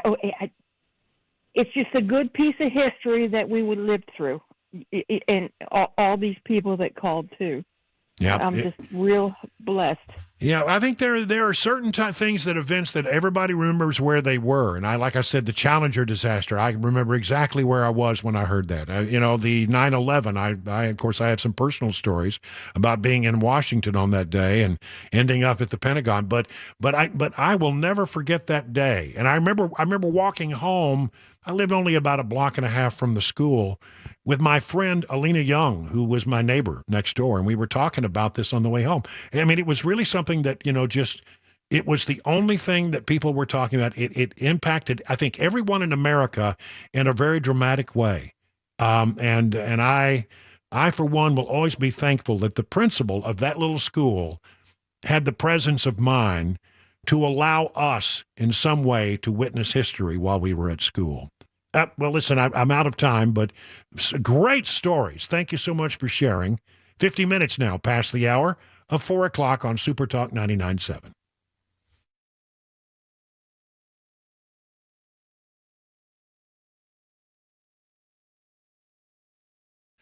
I want to talk to you today about gold. Gold has been used as a money for millennia. Really, honestly, it's a tried and true store of value, consistent across generations and generations. A lot of people say that generational wealth can be gained through three components: land, art, and precious metals. Well, land and art, that can be hard to evaluate. And if you're trying to buy land right now at these interest rates, good luck. But precious metals like gold, platinum, and silver are practical solutions. Gold and silver can be a safe haven during uncertain economic times, and you can learn all about the importance of owning precious metals by going to Nashville Gold and Coin. Maybe you have some gold that was given to you. You inherited it, perhaps, and you are not sure what it's worth, or you're just curious about the metals, precious metals, and want to learn more about investing in them. This is what Nashville Gold and Coin does. They're always available to discuss your options and educate you on the precious metal market. So do what I did and go to Nashville's real money source, Nashville Gold and Coin. That's NashvilleGoldandCoin.com to set up your one-on-one appointment. Hey folks, I'm Paul Winkler. One of the biggest decisions people have to make in retirement is how to take Social Security. You'll get all kinds of workshops about that, and you'll see all kinds of things about that particular topic. Because Social Security, for some people, it might be a third or even more of their income in retirement. So you want to get this decision right. Well, how do you make the decision? Well, one of the things we look at, there are programs we use. This is one of the simpler programs that we use right here. And I want to just show you how it works and how it actually unravels some of the misconceptions we have about Social Security. So we have two people here, they're age 60, and they're looking at filing for Social Security. One person has a retirement benefit of $2,500. That is their main benefit from Social Security at their full retirement age. The other one has a $500 benefit.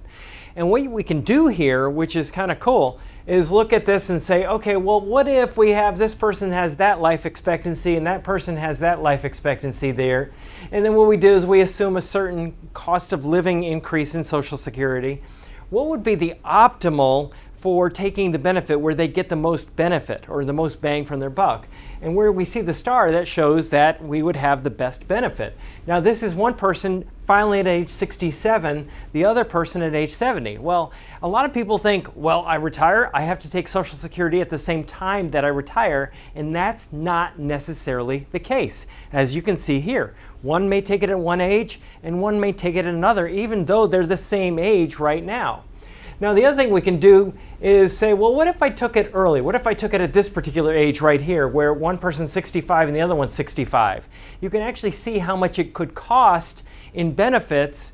When we do this, we can see how much it might cost us and how much it might affect us negatively to do that. Now, the other thing we can do is we can play around the life expectancies, and we say, well, if this person lives to that age, now the cost is $187,000 in this particular example, taking it at that age right there. So you can see, based on your own life expectancy, and typically people will say, well, what did my parents live to, and come up with that type of data. So this is just part of the financial planning process that we use at Paul Winkler Inc. If you want to know more about what we do, you can get a free 15-minute phone call at our website, paulwinkler.com.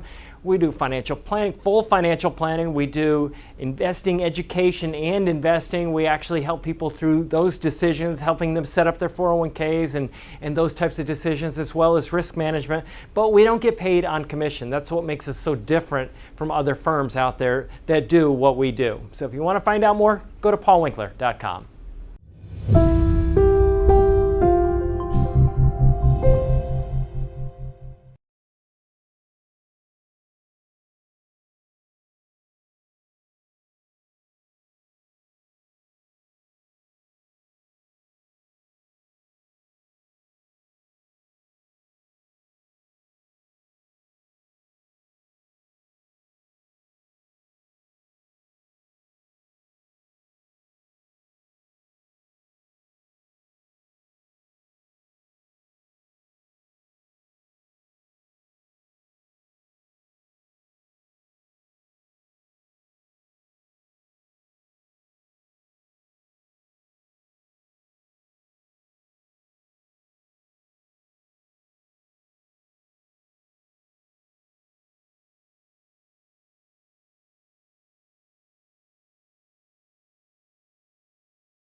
Officials now walking back claims of the fiery incident at the U.S.-Canadian border as an act of terrorism. And there are also those claiming that they witnessed no quote-unquote explosion.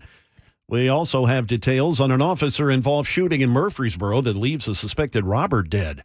Those stories and more coming up at 5 o'clock on Super Talk 99.7 WTN. Yeah, that's quite a turnaround there from the earlier reporting that federal authorities had said they believed it was an apparent terrorist attack. And I'm going to, in the next hour, going to tell you, how does that happen? How do things like that spiral out of control? We'll examine that and talk about, how it was that it went from being a terrorist attack to being, well, not a terrorist attack. It's sort of easy to understand how they got there, but this is what happens when you're in a fluid situation. The news often changes as you get more and more information. But right now, it's 58 minutes past the hour of 4 o'clock on Super Talk 99.7 WTN.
Good evening. It is 5 p.m. and I'm Jay Harper with your top stories. We've got some clouds, 46 degrees, the most recent traffic report, and an updated weather forecast. They're all on the way.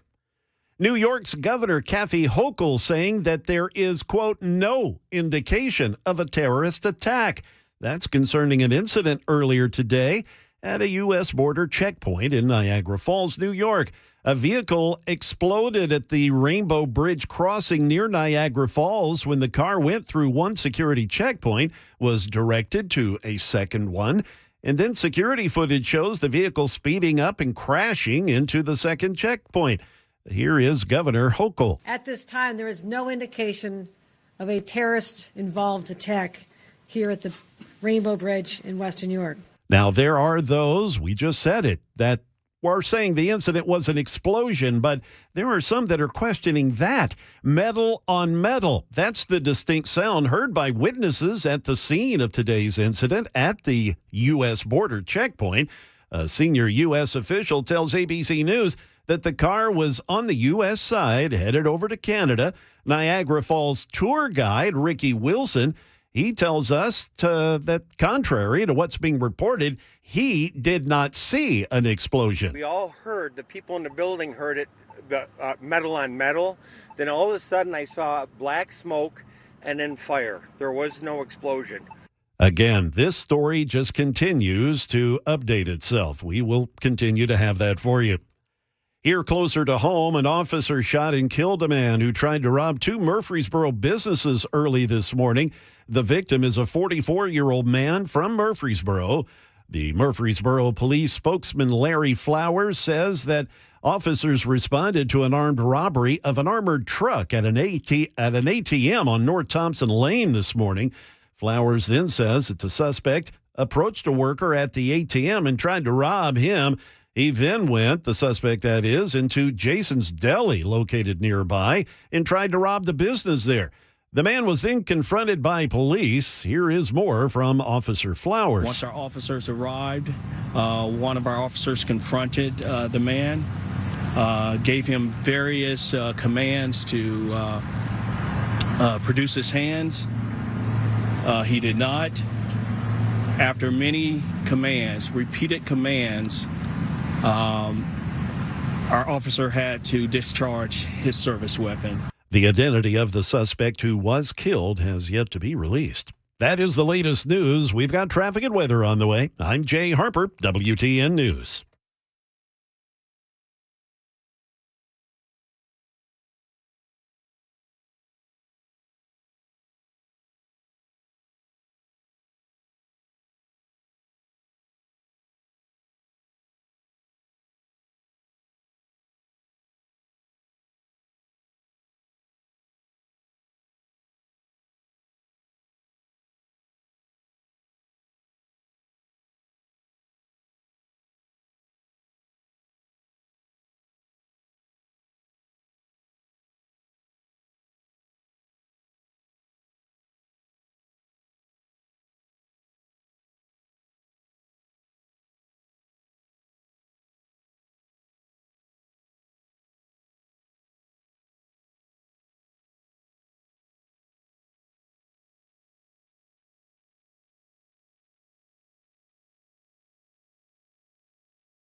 It is 7 minutes now past the hour of 5 o'clock on Super Talk 99.7. I'm Brian Wilson, your friend and radio buddy, bringing you news and information you can use on this Getaway Wednesday. Listen, be careful out there on the highways and byways. Things are going to be hectic as you try to move about the country. Go see Grandma over the river and through the woods.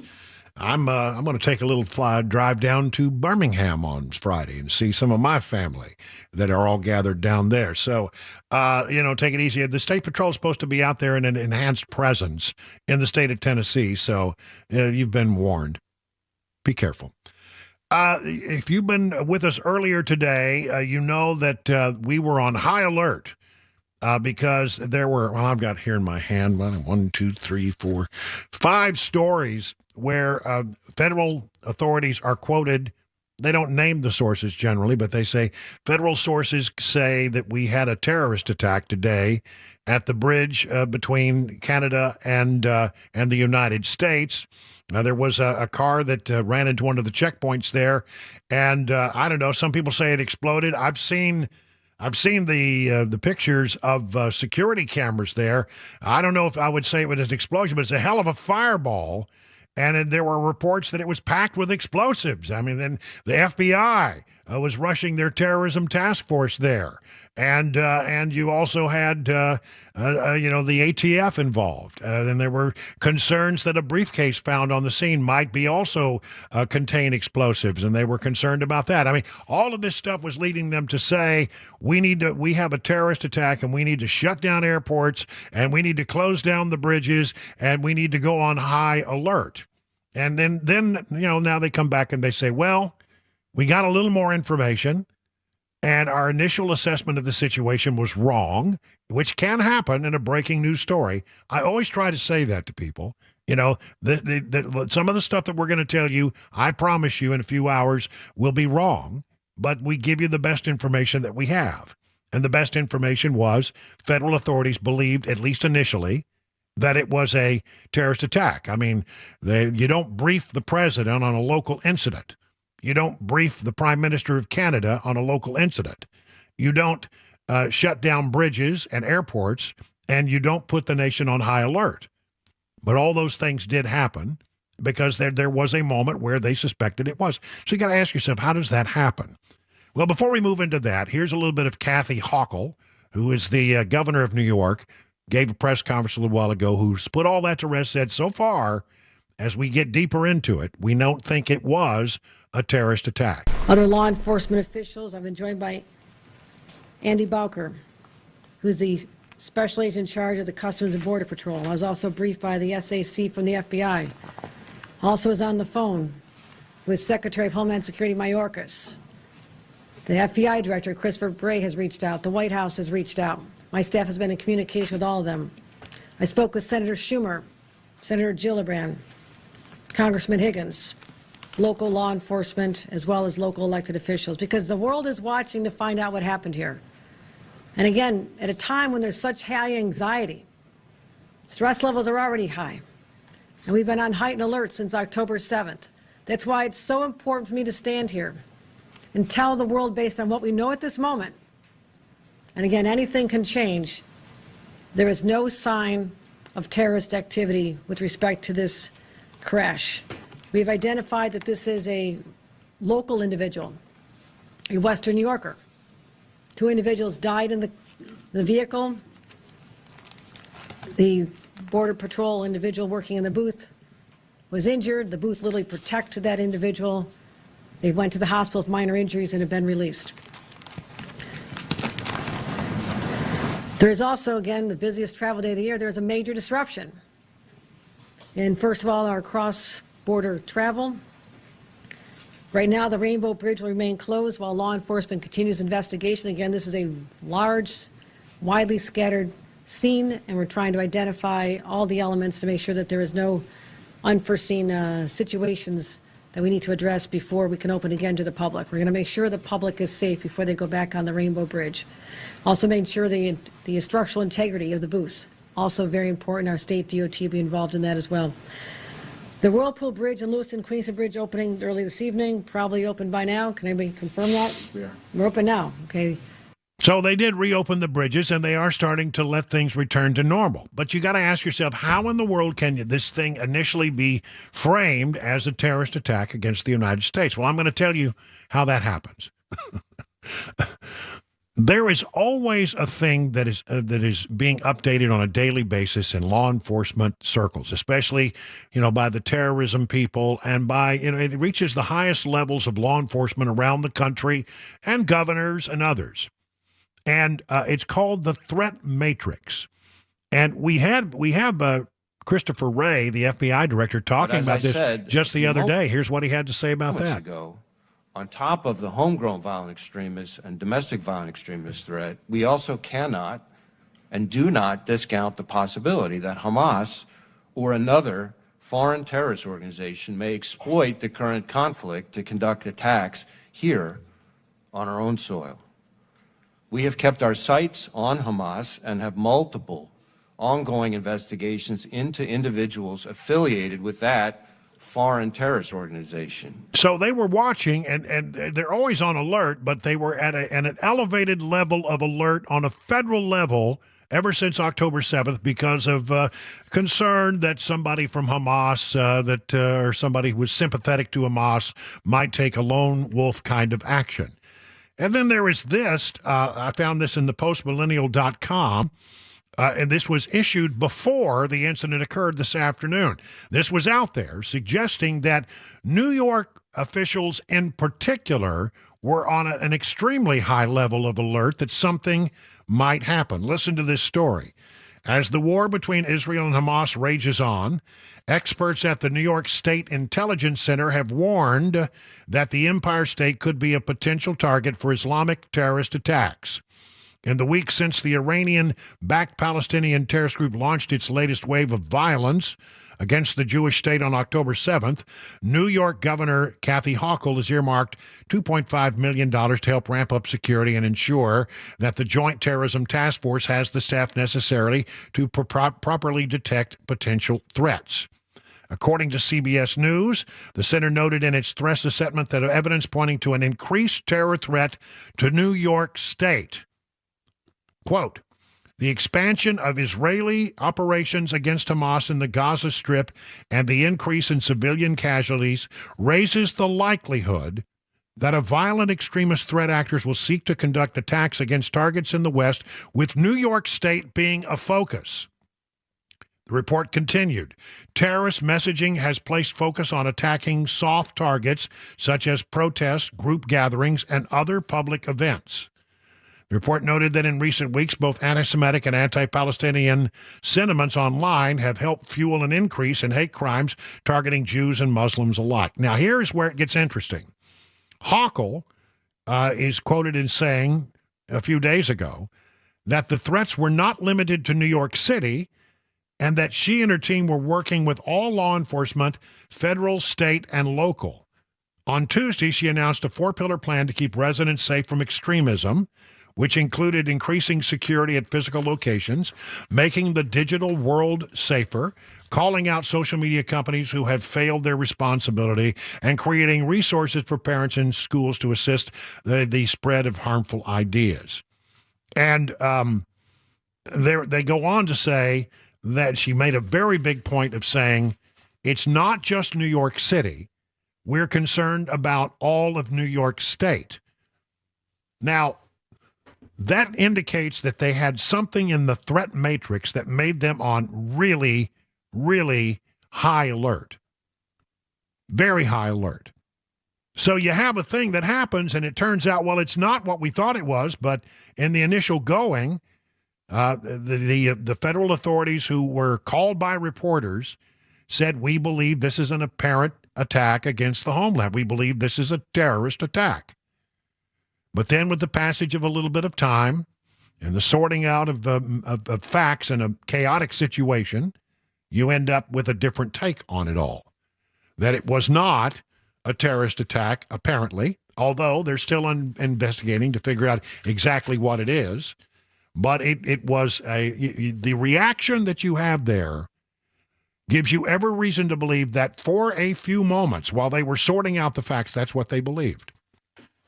And I often remember one time I was in charge of the Washington Bureau of Fox News, and some piece of information got on the air, which we reported faithfully about what we'd been told by a reliable source. And they came back to me later when they walked that information back and said, "How did we get that wrong?" I said, "Well, we didn't get it wrong. That's what we were told." So you can only go as a reporter with the information that you have at the time that you get it. And the best information that was there, and these things do not come out of a vacuum. They are not made up by reporters. Reporters, well, I mean, the one thing you don't want to do as a reporter is have to walk something back. But the reporters who were providing this information to the Associated Press and to Fox News and other very reliable and good news organizations was, in the early going, they suspected it was a terrorist attack because they were looking at their threat matrix, and this fit perfectly, it appeared, in the initial going, to what they were concerned about. So not surprising that that was the initial response. And it is only with the passage of a little time you go, well, it wasn't. We're not quite sure what it was, but we don't believe it was terrorist related. Again, it's entirely possible before the whole story is done that story could change again. But I don't think so. Doesn't sound that way. We'll watch it. But that's how it happens. Police are on high alert, and for good reason. When you look at the backdrop of what's going on in the world, and you look at the backdrop of how they were already on uber high alert, and you come to and then you have something happens that sort of fits into what they were concerned about, it's easy to see how this thing might have spiraled a little out of control. And, it is interesting, though, people saying, well, there wasn't an explosion. I don't know. You look at what the pictures, you can look at them on TV, I promise you. And you're going to look at it and say, well, if that wasn't an explosion, I don't know what it was. It was a big fireball, that's for sure. You got to wonder if it was a Chrysler 300 or as some have described it, perhaps a Bentley, I don't know. This fireball is huge. It looks like more to me than a ruptured gas tank. But we will sort it out over time. And I think the thing we can say now is, thank goodness it wasn't a terrorist attack. And thank goodness the only two people that died were the people in that car. And thank goodness that the security booth that the immigration officer was working out of apparently was built so substantially that he was protected from a car that came barreling through his immigration checkpoint the wrong way. So again, what a day that was, and we're walking back the information that it was a terrorist attack. That doesn't mean we shouldn't still be on high alert, and it doesn't mean that they were wrong to be on high alert. It just means that in the chaos of the moment, the information got tangled up somehow and got reported as a terrorist attack. I mean, clearly they thought it. You can only report what they tell you. So there's that. It is now 20 minutes past the hour of 5 o'clock on Super Talk 99.7 WTN.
Officials now walking back claims of the fiery incident at the U.S.-Canadian border as an act of terrorism. And many Tennesseans hitting the highway here for the long Thanksgiving holiday weekend. But don't get in too big of a hurry. You may have a state trooper extend those holiday greetings in person. We'll explain all that here in just a bit. That's all coming up at 5:30 on Super Talk 99.7 WTN.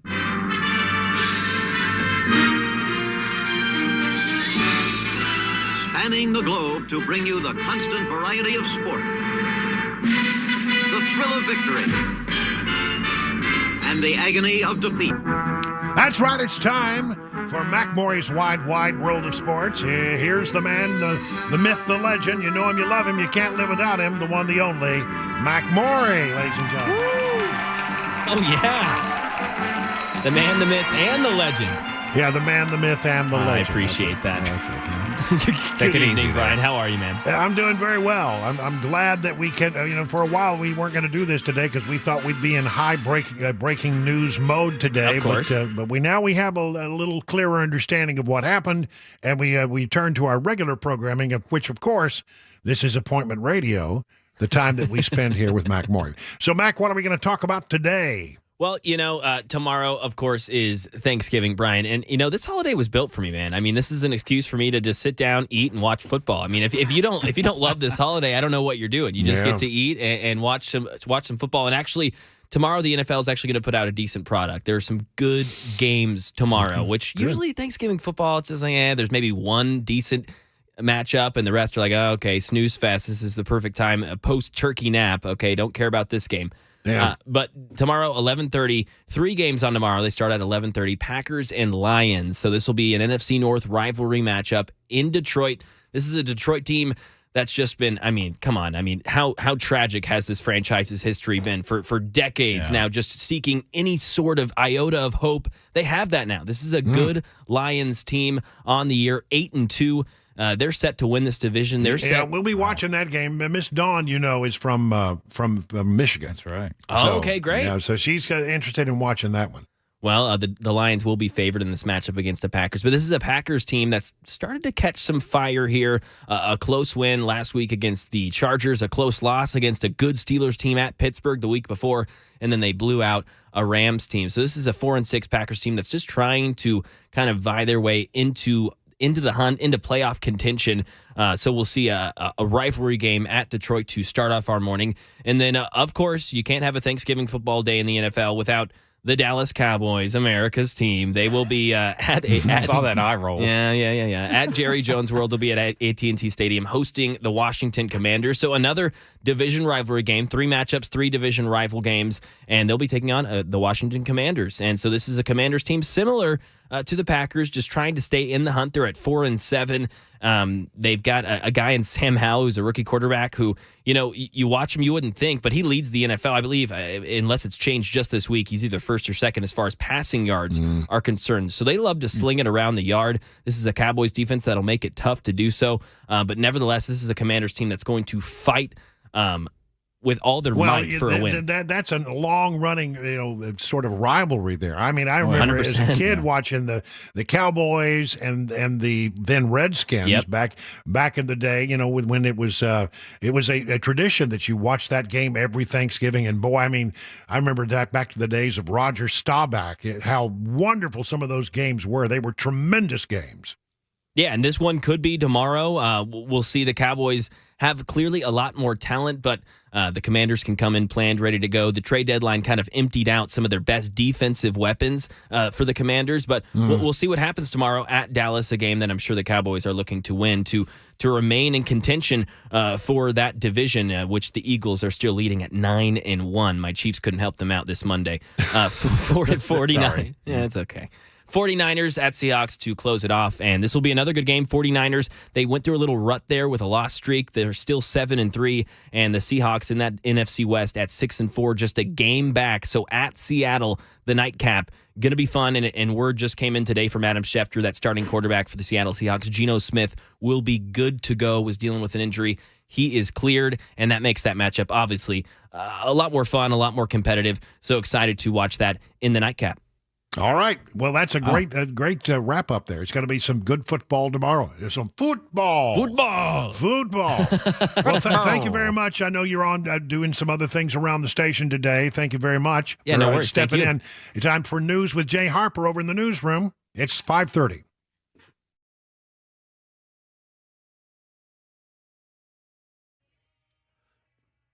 Good evening. It is 5:30, and I'm Jay Harper with your top stories. We've got a mostly cloudy sky. We're looking at 46 degrees in Music City. We'll get that Thanksgiving forecast to you and the latest traffic report for those of you trying to get out of town for that holiday. New York Governor Kathy Hochul saying that there, quote, is no indication of a terrorist attack concerning an earlier incident today at the U.S. border checkpoint in Niagara Falls, New York. A vehicle caught on fire at the Rainbow Bridge crossing near Niagara Falls when the car went through one security checkpoint, was directed to another one, and then security footage shows the vehicle just speeding up and crashing into that second checkpoint and bursting into flames. Here is the New York governor.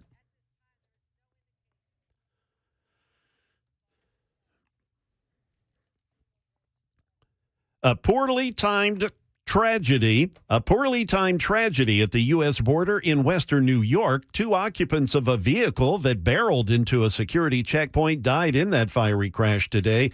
Officials say there does not seem to be any connection to terrorism, but the Thanksgiving holiday and the violence overseas did cause concerns. Erie County Sheriff John Garcia says it was a tense afternoon, and many people worried that it was indeed an attack. We received a lot of calls, and that goes to show how much on edge people are because of incidents that happen internationally. The Tennessee Highway Patrol launching a huge effort this holiday to make sure people drive safely. It's called the Tennessee Interstate Challenge, and the goal is to increase the presence of law enforcement on roads across Tennessee. The THP plans to place patrols all along the interstates about every 10 to 20 miles all over the state. Over the Thanksgiving holiday last year, it was a deadly one. Also, the THP arrested 90 people for DUI. They worked more than 500 crashes last year, and 14 of those were fatal. 4 pedestrians also killed over the holiday last year. So the theme is certainly to drive with care. That is the latest news, traffic and weather there next. I'm Jay Harper, WTN News.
All right, so how are you faring in this rough and tumble market? The experts at Beacon Capital Management understand it can be a little scary, but here's the thing. Beacon Capital Management has a plan to assess where you are and help you make any mid-course corrections that might be needed. I mean, wouldn't it be great to have peace of mind that you're on the right path?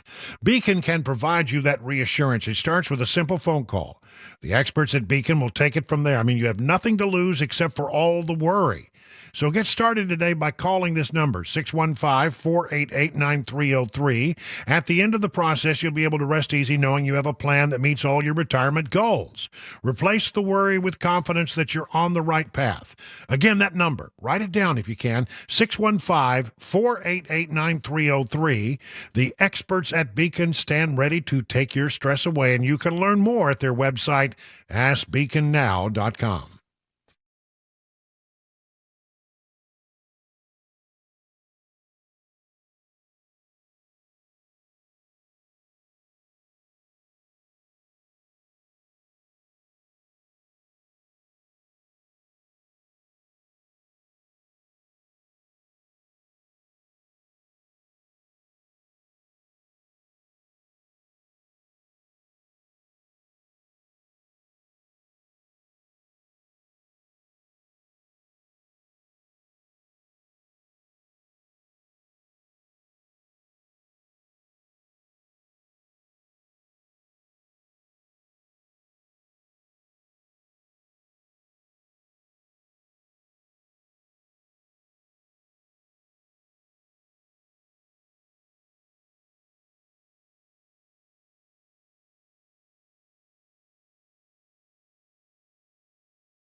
Make it 38 minutes past the hour of 5 o'clock on Super Talk. I'm Brian Wilson, your friend and radio buddy, and you're listening to The Drive.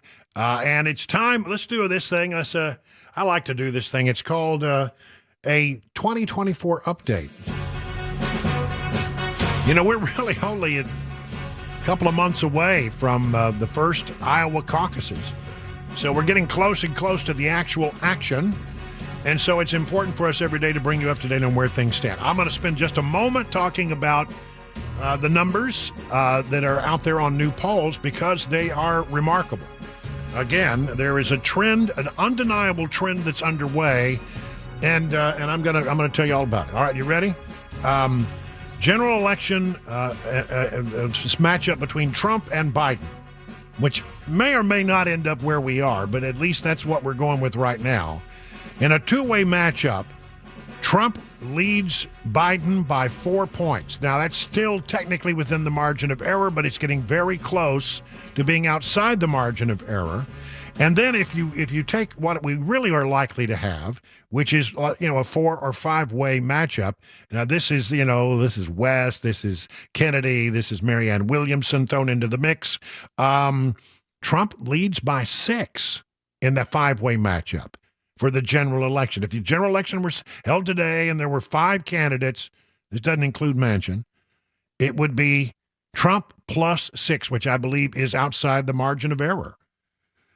The thing is that, I think you have to look at sort of the big picture, pull back a little bit, 30,000-foot view. I can't find a poll where the general election matchup has Biden in the lead. Not in a while. Not in a while. So the Real Clear Politics average, what they do is they take all of the different polls, like, the last 10 or 15 polls, and they average them. And the thinking is, well, by averaging the polls, you're going to get a more accurate sense because it's a bigger sample. They have Trump in the lead by 2 on the average, which tells me something. It tells me that something is going on here. I remember we told you yesterday the Harris X poll has Trump up by 6, and the Morning Consult poll has Trump up by 3 in the general election matchup. So that's again, a trend. And look, I'm not saying this is the way it'll be.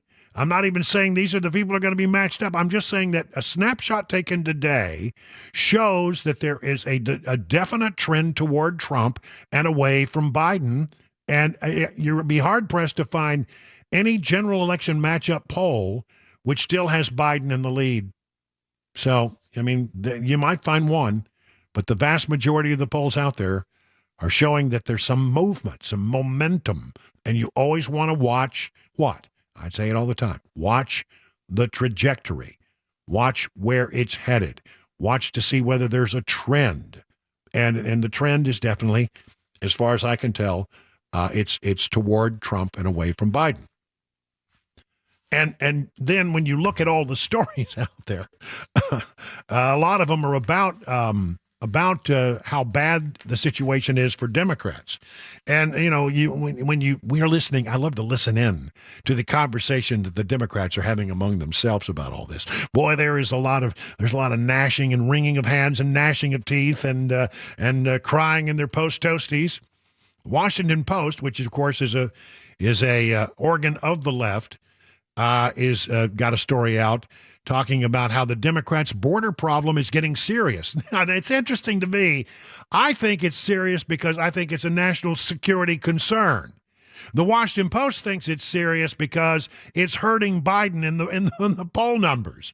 75% of New York Democrats said the recent influx of migrants to the state was at least somewhat a serious problem. Nearly half, 47%, said a very serious problem. That's New York State. 53% of New York Democrats agreed with the statement that New Yorkers have already done enough for the new migrants and should now work to slow the flow of migrants to New York. Perhaps most strikingly, 35% say the influx of migrants over the past 20 years has been a burden on the state, while only slightly more, 37%, say it was a benefit. Okay, again, that's not a poll of all New Yorkers, which would include a bunch more conservative people up north. It's a poll of New York Democrats. Just Democrats. Blake points out 2 more polls which show party advantage on the issue of immigration has shifted dramatically since Donald Trump was in office. For instance, construction of the border wall was a minority issue during Trump's term. Now it's got majority support. Although the percentage of those supporting the building of the wall has mired in the 30s for much of Trump's presidency, recent polls show it hitting majority support, 52% in a Quinnipiac poll and 57% in a Fox poll, including 27% of Democrats want the wall to continue to be built. See, again, the Washington Post doesn't think it's a problem of immigration. They think it's a problem for Democrats. Fascinating. What else? I got all kinds. Well, let's look at this. There's some good stuff in here about Republicans as well in the 2024 update. This story from the Wall Street Journal: problems mount for DeSantis as Haley rises and Trump dominates. Look, when you look at I haven't even talked about it in ages because it hasn't changed.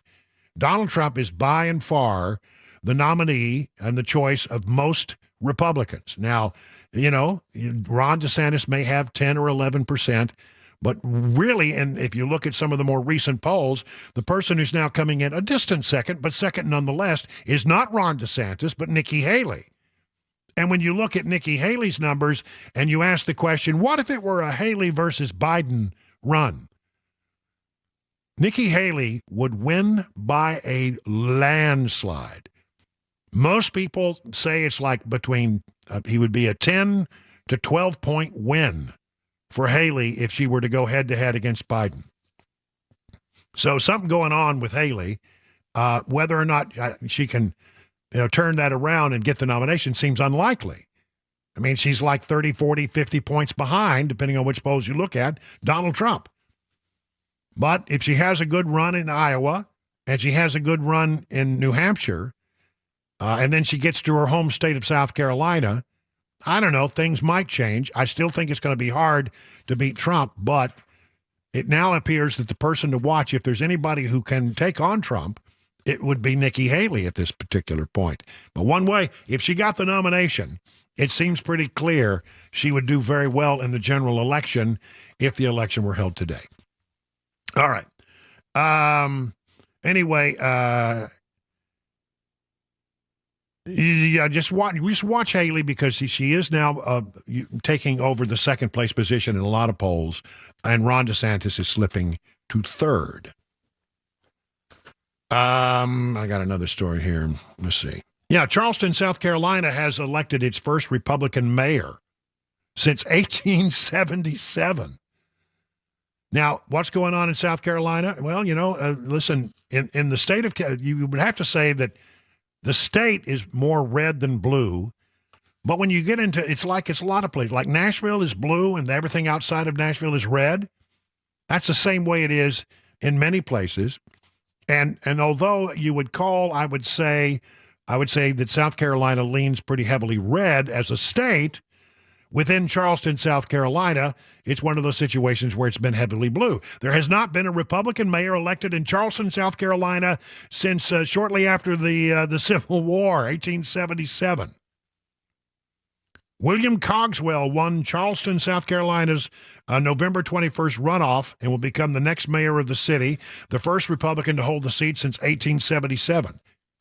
According to the Post and Courier, Cogswell beat out incumbent John Ticklenburg with 51% of the vote.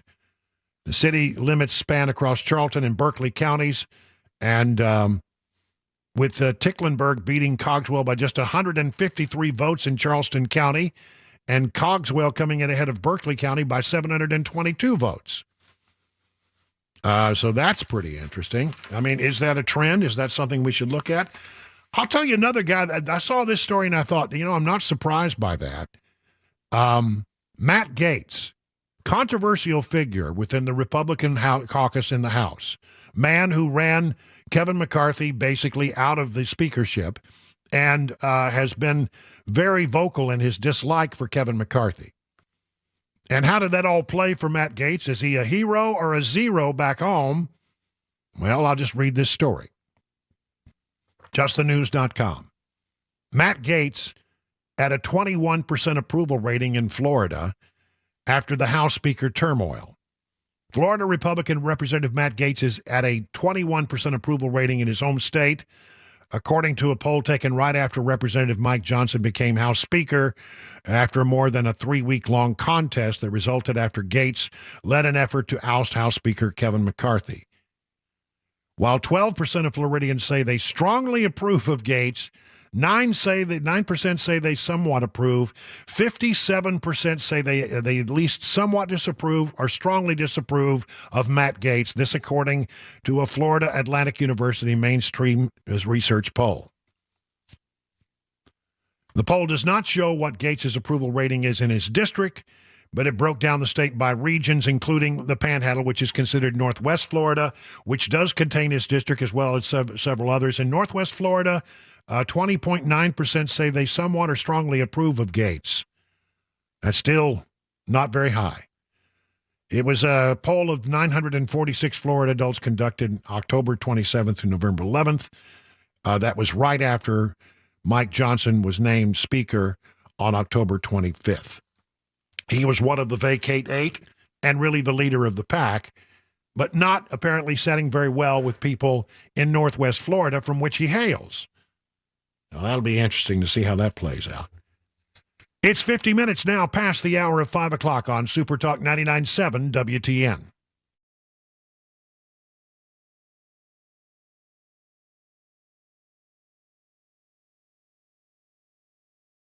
Legend Steakhouse. When's the last time you went to Legend Steakhouse to get you a good steak in the evening? Oh, it's a good. You go over there and the special seasoning they put on those steaks, it's really fantastic. You won't regret going to Johnny Fleeman's for a good steak. But they want you to think about going there for lunch as well. They have a meat and two. It's one meat, which would be fried pork chops, Smoky Mountain meatloaf, fried catfish, slow cooked pot roast with gravy, and a lot of different sides. 14 vegetables and sides to choose from. Broccoli casserole, turnip greens. I mean, this is country cooking is what it is. Bourbon glazed apples, fried green tomatoes, potato casseroles, black-eyed peas, to name just a few. They have cornbread muffins and yeast rolls. And so, you get all you need there. And remember, it's home-cooked meal. These recipes actually came from Johnny's mom. He borrowed the recipes some 30 years ago, and he just never bothered to give them back. Legend Steakhouse has multiple locations across Middle Tennessee. What you got here is good food at a fair price and good country cooking. So listen, go to legendsteakhouse.com for locations or to order on their online menu. A local Tennessee company, been in business some 34 years. Listen, go by and see the folks over at Legend Steakhouse. You won't regret it. Hey folks, I'm Paul Winkler. One of the biggest decisions people have to make in retirement is how to take Social Security. You'll get all kinds of workshops about that, and you'll see all kinds of things about that particular topic. Because Social Security, for some people, it might be a third or even more of their income in retirement. So you want to get this decision right. Well, how do you make the decision? Well, one of the things we look at, there are programs we use. This is one of the simpler programs that we use right here.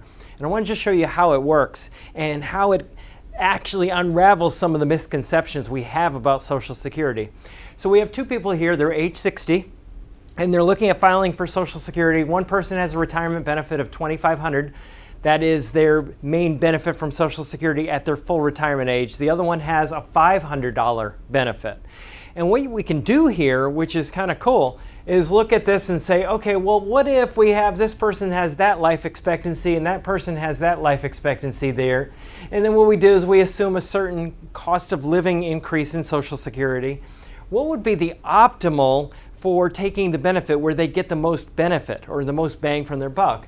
And where we see the star, that shows that we would have the best benefit. Now, this is one person filing at age 67, the other person at age 70. Well, a lot of people think, well, I retire, I have to take Social Security at the same time that I retire, and that's not necessarily the case. As you can see here, one may take it at one age and one may take it at another, even though they're the same age right now. Now, the other thing we can do is say, well, what if I took it early? What if I took it at this particular age right here, where one person's 65 and the other one's 65?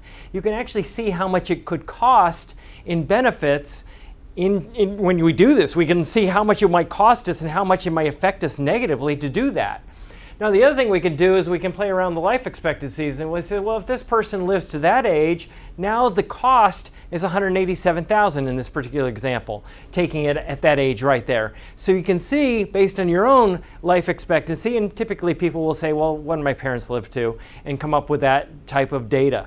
So this is just part of the financial planning process that we use at Paul Winkler Inc. If you want to know more about what we do, you can get a free 15-minute phone call at our website, paulwinkler.com. We do financial planning, full financial planning. We do investing, education, and investing. We actually help people through those decisions, helping them set up their 401ks and those types of decisions, as well as risk management. But we don't get paid on commission. That's what makes us so different from other firms out there that do what we do. So if you want to find out more, go to paulwinkler.com.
An about face on whether today's fiery incident at the U.S.-Canadian border was indeed terrorism. We'll hear from New York's governor. All things considered, air travel today has gone pretty well. And one member of a hit-making pop music duo can't go for that. I'll explain at the top of the hour on Super Talk 99.7 WTN. That's the story that people should hang around for. That's a surprising story. I was going to talk about it, but I'll let you have that one. That'll be a good one. People stay tuned for the news because you're not going to believe that one. Listen, we'll recap exactly what did happen in upstate New York, and we'll give you other news of the day as we wrap up our last hour before we call it a week and head into the Thanksgiving holiday. It is now 57 minutes past the hour of 5 o'clock. Hey, when's the last time you were at an auto repair shop? Was it smelly? Was it greasy? Was it stinky? Was it dirty? Did it have old rags lying around? Was there a countertop there that you wouldn't dare touch with a 10-foot pole? Well, listen, I'll tell you something else that's not good, something that stinks, is repair shops that keep your car forever, that they're not honest and they don't call you back when they say they will. If that was your last experience at a vehicle repair shop, well, listen, I want to tell you about the folks at Eurofix. Now, Eurofix works to take the stink out of European auto repair. At Eurofix, you'll get a free 15-minute no-wrench inspection with an estimate at every visit. No high-pressure sales tactics. At Eurofix, you get a 3-year nationwide warranty and a free loaner car with every repair appointment. Never pay dealer prices. The Eurofix is now in Franklin, 100 Oaks, Murfreesboro, Belmead, and their newest location, Mount Juliet. Call this number to set up your appointment, 844-EUROFIX. That's 844-EUROFIX, or visit myEurofix.com. myEurofix.com, and tell them your friend and radio buddy Brian Wilson sent you.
Good evening. It is 6 o'clock, and I'm Jay Harper with your top stories. We've got scattered clouds, 46 degrees. The forecast and the latest traffic report are upcoming. New York's Governor Kathy Hochul saying that there is no indication of a terrorist attack concerning an earlier incident today at a U.S. border checkpoint in Niagara Falls, New York. A vehicle burst into flames at the Rainbow Bridge crossing near Niagara Falls when the car went through one security checkpoint, was directed over to a second one, and then security footage shows that vehicle sped up and crashed into that checkpoint and burst into flames. Here is Governor Hochul. There is no evidence at this time that this was a terrorist activity, and that's what I want to make very clear to the public.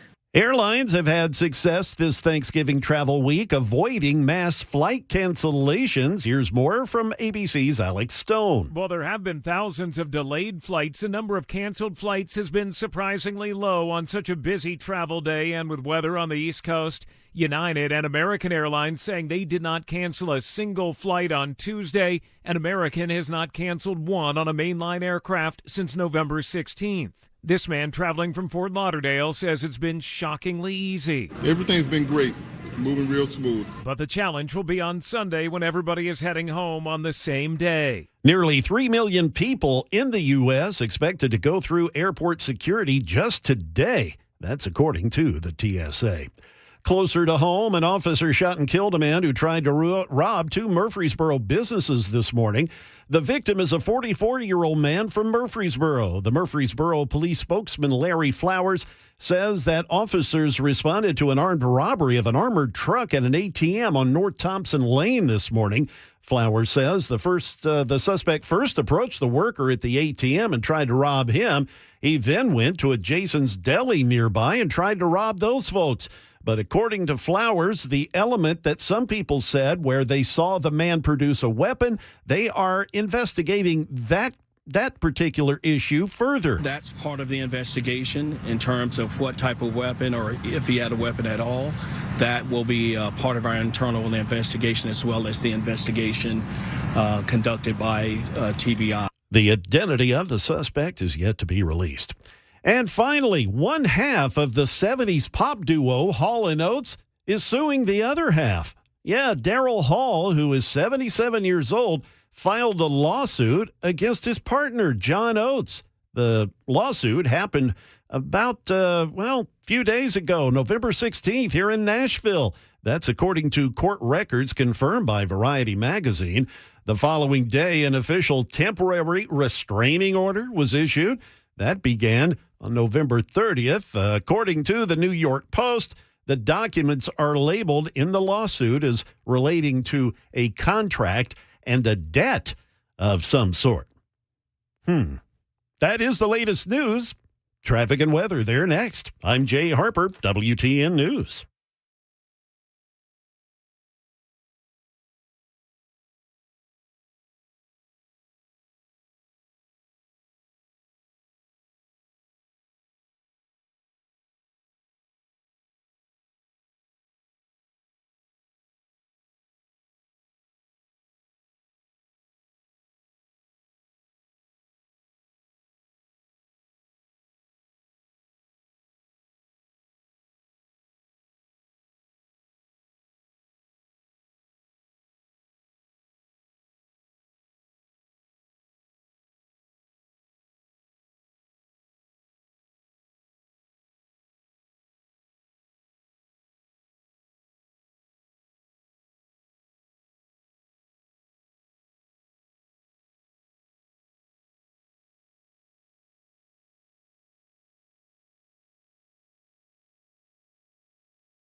Hey, good evening. It's 7 minutes past the hour of 6 o'clock on Super Talk 99.7. I'm Brian Wilson, your friend and radio buddy, and you're listening to The Drive for this 22nd day of November.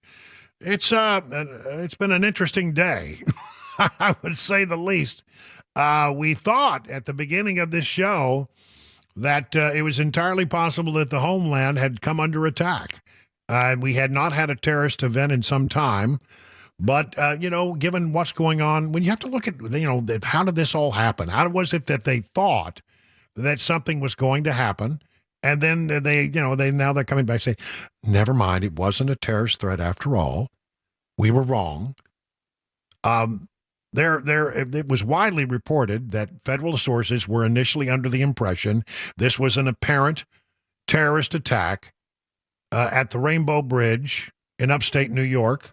And that they closed down all the bridges. They closed down international travel in and out of the Buffalo airport.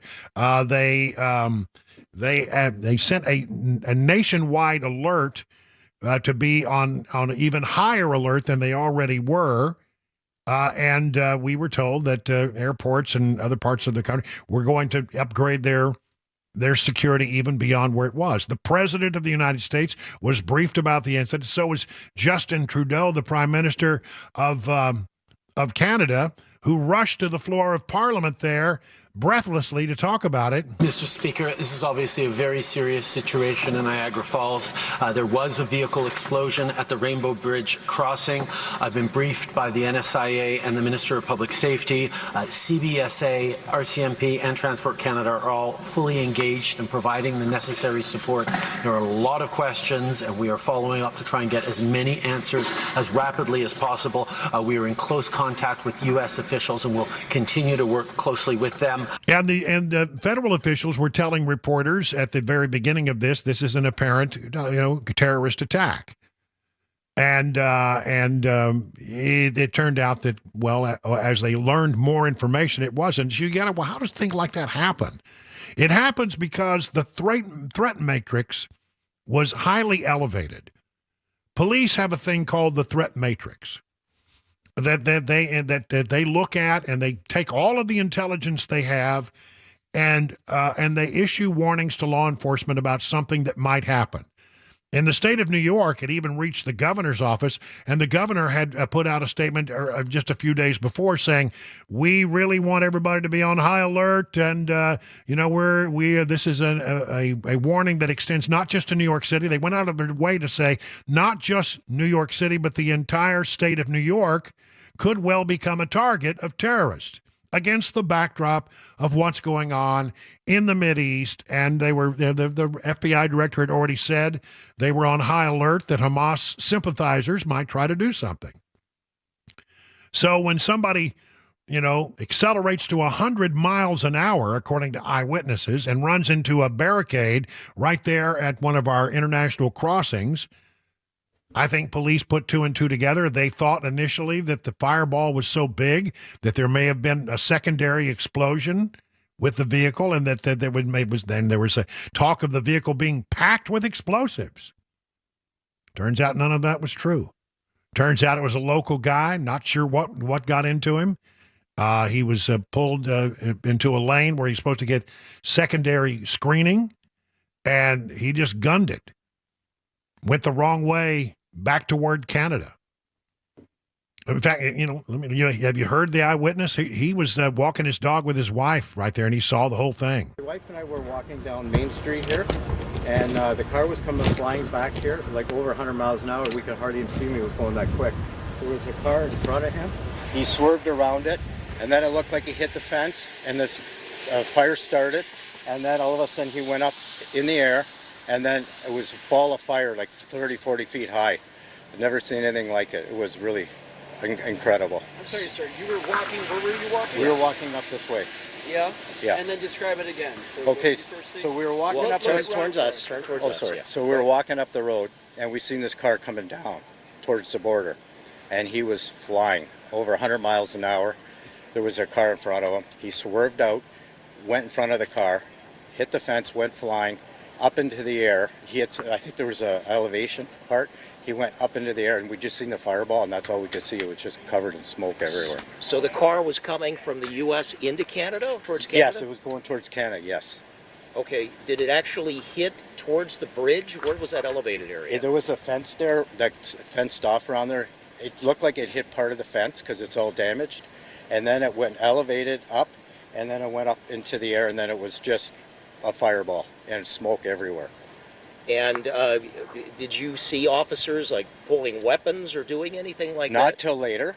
I had never seen them pull a weapon, but it took about 10 minutes for, like, the border police were there obviously, but it took about 10 minutes, and all of a sudden there were just police everywhere. All right, did you hear any other noises or anything? We heard a big bang. Yeah. Real loud bang, and then, then you saw this car and the explosion. Yeah, and I said there's no way that guy's going to stop. There's no way he can stop. He's just going too fast. You couldn't tell if it had what kind of license plates on it? Or No, anything? no, we couldn't, no. Well, how would you describe the car? It looked like a Chrysler 300, but somebody told me it was a Bentley. But there's similar cars in that, so yeah. Okay. And he was swerving as he was going down this road here, fishtailing, because he was going so fast. Were there any police cars following him? No, I didn't see not one, no. And we waited, and we actually walked back to the border, and then we were there about maybe 10 minutes, and the police all started to come. How many people could you see? How many people were in the car? Do you think just the driver? I have no idea. No, we couldn't see. It was just, he was just going so fast. You never saw anything like this before? I've never seen anything like this. It was just incredible. The fire was so high up in the air. My only concern was I hope nobody else got hurt, because if anybody was in that way, I don't think they would have survived. Did you see any ambulances? Or They came after, but it was quite a bit after. The fire trucks are there obviously first, and then the police came, and there were all kinds of police that came, and then the ambulance came after. Well, the FBI scrambled, the ATF scrambled, everybody scrambled down there. And again, as the initial reporting was that, well, this is a potential attack against the homeland. We believe this is that has the markings of a terrorist attack, one that they have been sort of on edge and worried about. Turned out not to be the case at all. We don't know exactly what it is, but they say that the man is a local man. And they do not believe that anything that they have found as they actually put together facts suggests that it is a terrorist attack. But that doesn't mean that they're not on high alert, and it doesn't mean that they weren't right to be on high alert. It just simply means they added 2 and 2 together and came up with 5. That's my kind of math. That's the kind of math I do. Anyway, good news that it's not. And now they're opening up bridges, and now international travel can resume, and now we can all take a deep breath. But I don't think it's wrong of the law enforcement to produce these threat matrix. Do you remember, the lesson of 9/11 was that it doesn't take much for somebody to carry out a terrorist attack. 12 guys with box cutters can do it. Our border has been open for how long now? 1.8 million people, gotaways. We don't know anything about them. I mean, there's a lot of reason to wonder, are we at a high risk? And I think we are at a high risk, higher than we need to be. And I think it's all because of the policies of the Biden administration.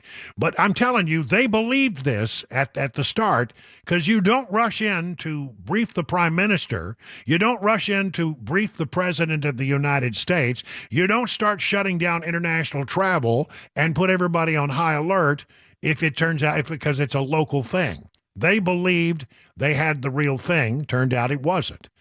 But again, it's understandable, I think, perhaps a little, that they misjudged this thing, given the fact of the backdrop against which this incident occurred, with a threat matrix that was bristling. They're concerned about something. I'm quite frankly still concerned, because the threat matrix says that something can happen.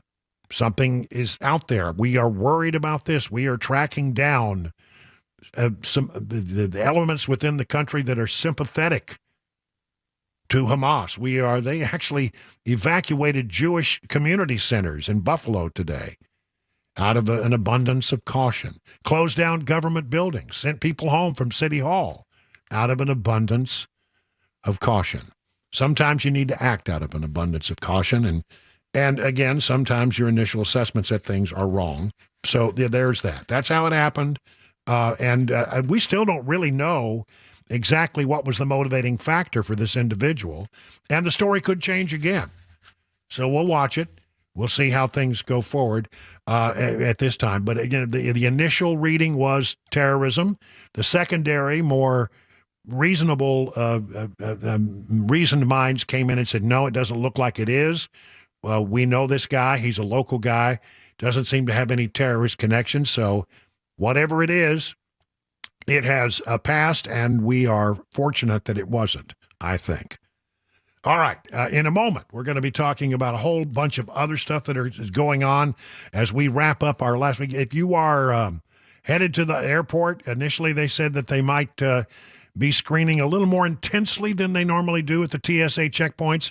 But I would imagine now that that high alert has gone down just a little bit. I sure think they'll be very serious at this time of year with all the holiday travel. But, at least it will be a little easier, I think, than perhaps it might have been otherwise. 20 minutes now past the hour of 6 o'clock on Super Talk 99.7.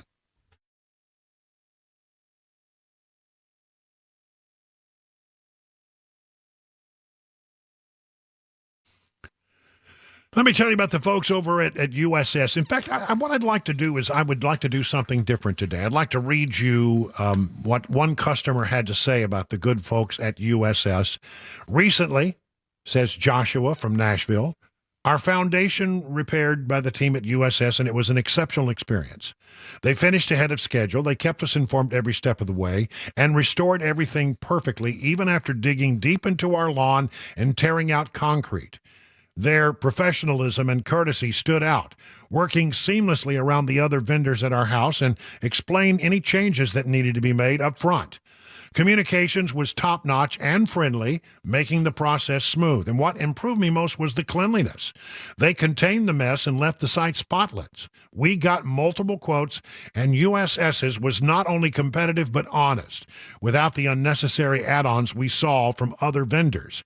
Highly recommend USS. Look, if you find yourself in need of foundation or structural repair at your house, you got the cracking bricks, you got walls that are cracked, you got windows that stick, etc., why not reach out to the folks at USS, serving Middle Tennessee, Southern Kentucky, Western Kentucky, Northern Alabama. Learn more online at USSTN.com or call this number, 615-488-7855.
As you have heard Jack Womack talk about the traffic jam trying to get into the airport. Yeah, it's considerable, so pack your patience if you're headed to B&A this evening. We'll also have today's closing money news. That's all coming up at 6:30 on Super Talk 99.7 WTN.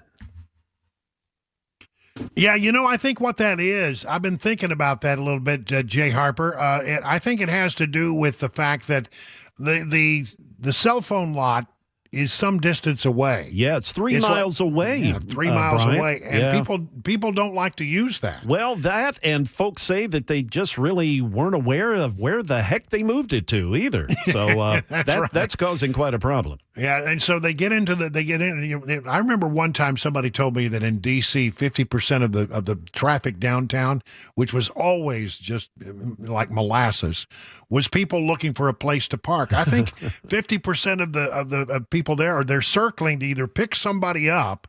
A lot of people coming in as well as going out, and they don't want to go to that cell phone lot some 3 miles away. Yep. And so it stacks up. Right. And I'll touch upon that at 6:30. You're exactly right. Yeah, and I talked to Pamela Furr, who flew out of there this morning, and she said she was through the airport in about 15 minutes, or across the airport and to her flight.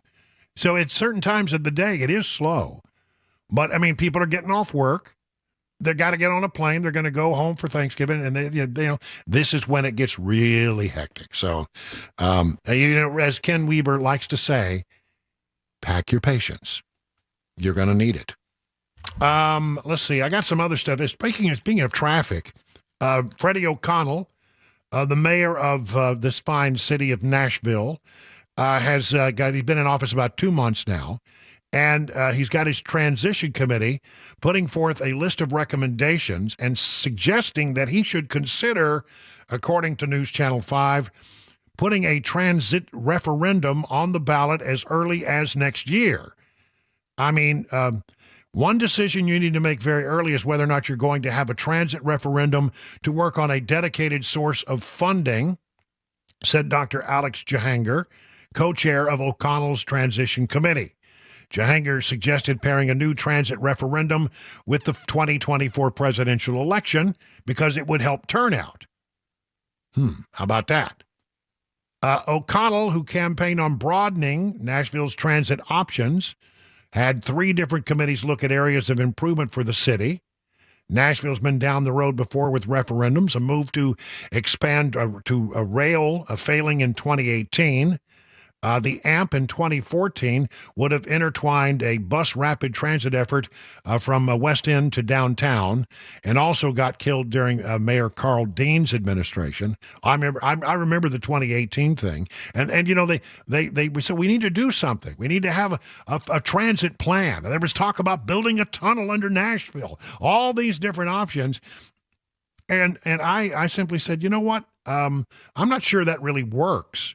And the people resoundingly said they didn't want to pay for it. It seems to me that the problem is traffic in the city is always going to be chaotic because it's the center city where so many people work. I think it's changed somewhat because of the pandemic, and not as many people now go downtown, although it's still pretty busy down there. Last time I was down, it's plenty busy, a lot of traffic. But to me, it has to be a regional approach, and that's the thing that I like about what the governor's doing with the extra smart lanes and the hot lanes that they're going to be putting together. I think that's a good way to go. But it can't be Nashville acting in isolation and not considering the folks in Williamson County, the folks in Wilson County, the folks, that in Sumner County, all the surrounding counties need to have a say in this as well. And getting them to agree on anything is really hard because, well, the people in Nashville look at things much differently than do the people outside of Nashville. That's just part of the way it is here. So I don't know. It's a huge challenge. I think they're right. We need to do something to make transportation and getting to work a little easier. I don't think the answer is more buses. I just don't. I see buses all over town, and they rarely have more than 1 or 2 people in them. There are sometimes they do, but most of the time they seem mostly empty. We're just moving buses around the city with not many people in them, is the way it looks to me. But I mean, I could be wrong. Maybe I need some education. One way or the other, I don't think that the transportation situation gets much better unless you actually look at it from a regional standpoint. It's got to be a regional approach, and otherwise it's just destined to fail as far as I can tell. But, people have been very unwilling to pony up extra tax dollars for this kind of stuff in the past. And there's a real education process. If you're going to get more tax dollars from the people to have a better transit system, that's going to be a hard sell, I think, given it passed as prologue. A robbery suspect shot and killed by a Murfreesboro officer today. A 44-year-old man died after he shot multiple times during a robbery investigation this Wednesday morning. Happened at 9:15, 400 block of North Thompson Lane. The incident began as officers were responding to a robbery of an armory truck at an ATM. And it went horribly wrong, so, there'll be an outside investigation of that. But not a good thing. And then in Williamson County, according to WKRN, 10 men have been arrested on prostitution charges. These are the so-called Johns going after them. Undercover officers put decoy advertisements on websites known to be linked to prostitution and commercial sex, and they made 10 arrests of people who tried to have sex with police officers while acting undercover police officers. Didn't work out too well for them. 30 minutes now past the hour of 6 o'clock on Super Talk 99.7.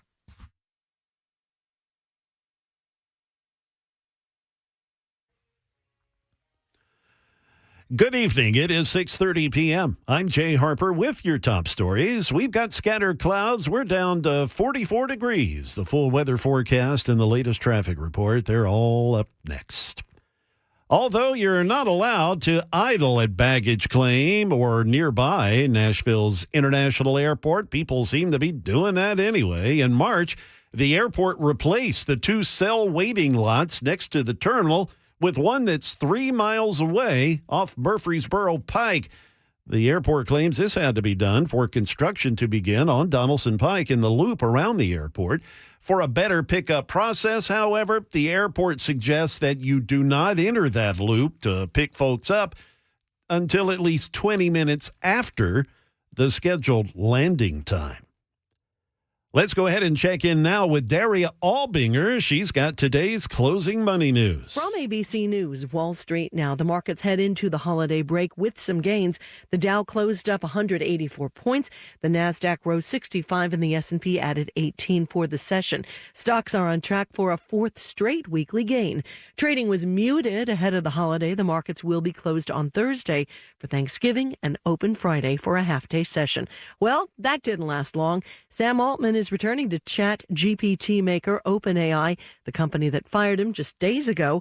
The move brings to a close a short but chaotic power struggle which shocked the tech industry and underscored the conflicts on how to safely build artificial intelligence. The San Francisco-based company is also replacing the board of directors that fired Altman as CEO last week. More shoppers could opt for buy now, pay later plans for more of their holiday shopping this season, a forecast that has credit experts warning it could saddle consumers with excessive debt. That is the latest news. We've got traffic and weather on the way. Have a happy Thanksgiving. I'm Jay Harper, WTN News.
Let me tell you about the folks over at DT McCall's. Big news from them.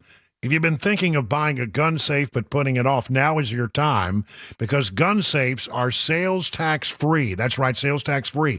It's hunting season, so be sure you're keeping your gun safe when you're not in the tree stand with the gun safe from DT McCall, the largest Liberty Safe dealer in all of Tennessee. And the reason why? Free delivery and setup. You see, some charge $500 at least for delivery and setup of the big models and $300 for the smaller models. DT McCall & Sons delivers every safe free every time period, never a setup charge. You know, security is really important these days, and gun safes can be used for other things. Valuables, cash, mama's jewelry, important documents, wills, deeds, car titles, whatever you need to keep safe from theft or fire. So save some big bucks now on your gun safe when you shop at your local DT McCall's. Go to dtmccalls.com for locations and information. Awaken 180 is my solution for weight loss. Laughing, learning, friendships. Not the words normally associated with trying to lose weight. But with Awaken 180, you're not trying. Weekly weight loss while gaining the tools to keep it off. Free support for life, friends for life. Learn how over 17,000 clients succeeded with the solution for weight loss. Awaken 180!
.637 on Super Talk 99.7. Coming up on 6:38 on this Getaway Wednesday. I understand traffic is a nightmare out there near the airport, so be careful. Pack your patience. Going to take a little time to get in and get out there, apparently. A lot of people coming in late in the day, a lot of people trying to get out. This is one of the busiest travel, times of the year. They were expecting record days out at B&A and record days out on the highway. So, listen, I know, I feel your pain. But just be careful out there, because we want, ultimately, what we really want most of all is for you to get there safely. And so just hang in there, pack your patience, and while you are waiting, we will give you some news and information to keep you informed. I have a whole bunch of stuff here. Bad news for Black Friday. That's the day after Thanksgiving, Black Friday. You have Thanksgiving, you have Black Friday. Then I think there's a thing called local local something. Oh, yeah, Small Business Saturday. Small Business Saturday. Thank you very much. I appreciate it. Yeah, and that's where, you try to do in your small towns. I love to do that. I love to spend my dollars when I can here in Watertown. I mean, I always ask before I go to purchase something, is this something I can get in Watertown? And if it is, then I'm going to get it in Watertown because I want to support the local businesses here. And so then if I can't get it in Watertown, then I go to Lebanon and spend my money there, and or I go to Mount Juliet. When I went downtown the other day to do the radiothon. Afterwards, I went to a concert at 3rd and Lindley of the Time Jumpers, and my friend Jeff Taylor. My friend Jeff Taylor was playing keyboards for the Time Jumpers, and he said he introduced us to the crowd from the stage, which was very nice. He said, "I got my Watertown people up there in the balcony," and I said, "It's a long trek from out there in Watertown. They had to cross Mount Juliet." Yeah, there you go. That in itself is an accomplishment. But anyway, so try to go out there and support your local businesses. But the bad news for Black Friday is that retailers are not at all sure this is going to be a particularly good Christmas season. A slew of retailers have issued what they call tepid, cautious, or downright disappointing fourth quarter outlooks over the past few weeks, casting a pall over the crucial holiday season as they gear up for the biggest shopping day of the year. The companies, which include everyone from luxury goods giant Tapestry to BJ's wholesalers, cited a host of dynamics that led them to reduce their outlooks or issue forecasts that came in below expectations. Some, such as Best Buy and Nordstrom, cited the uncertain state of the consumer following months of persistent inflation, while others, such as Hanes brands, I guess that's underwear people, demand is simply drying up for the basic needs. Dick's Sporting Good and Abercrombie & Fitch both raised their full-year guidance on Tuesday after stronger-than-expected third quarters managed to underwhelm them with their holiday forecast. That people bought in the third quarter may not buy in the fourth, I guess is the way you look at that. But one way or the other, I mean, retailers, I've heard people say they're in retail that, they break even the rest of the year, but their profit comes in December.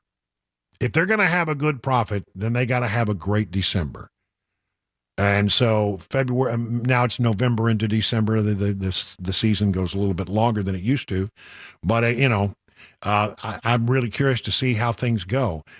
Sometimes retailers are surprised, and they worry about it, and it turns out not to be anything to worry about. So we'll just watch it and see what happens. RFK Jr.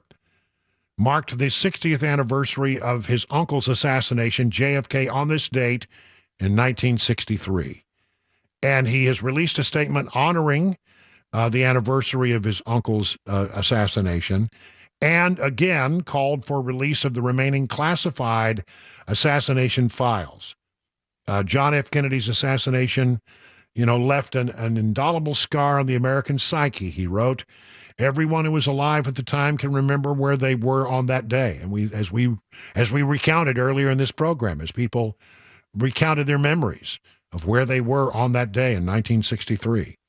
Kennedy Jr. is running for president in a long shot challenge to Joe Biden, and is now, I think, running as an independent. Said he will continue to honor his father's legacy if elected, and that of his uncle. He's there you go. He wants those records released, and I don't blame him. I think the American people, no matter what they show, deserve the answer. And I don't understand why they've been locked up for so long. Maybe it has something to do with this story.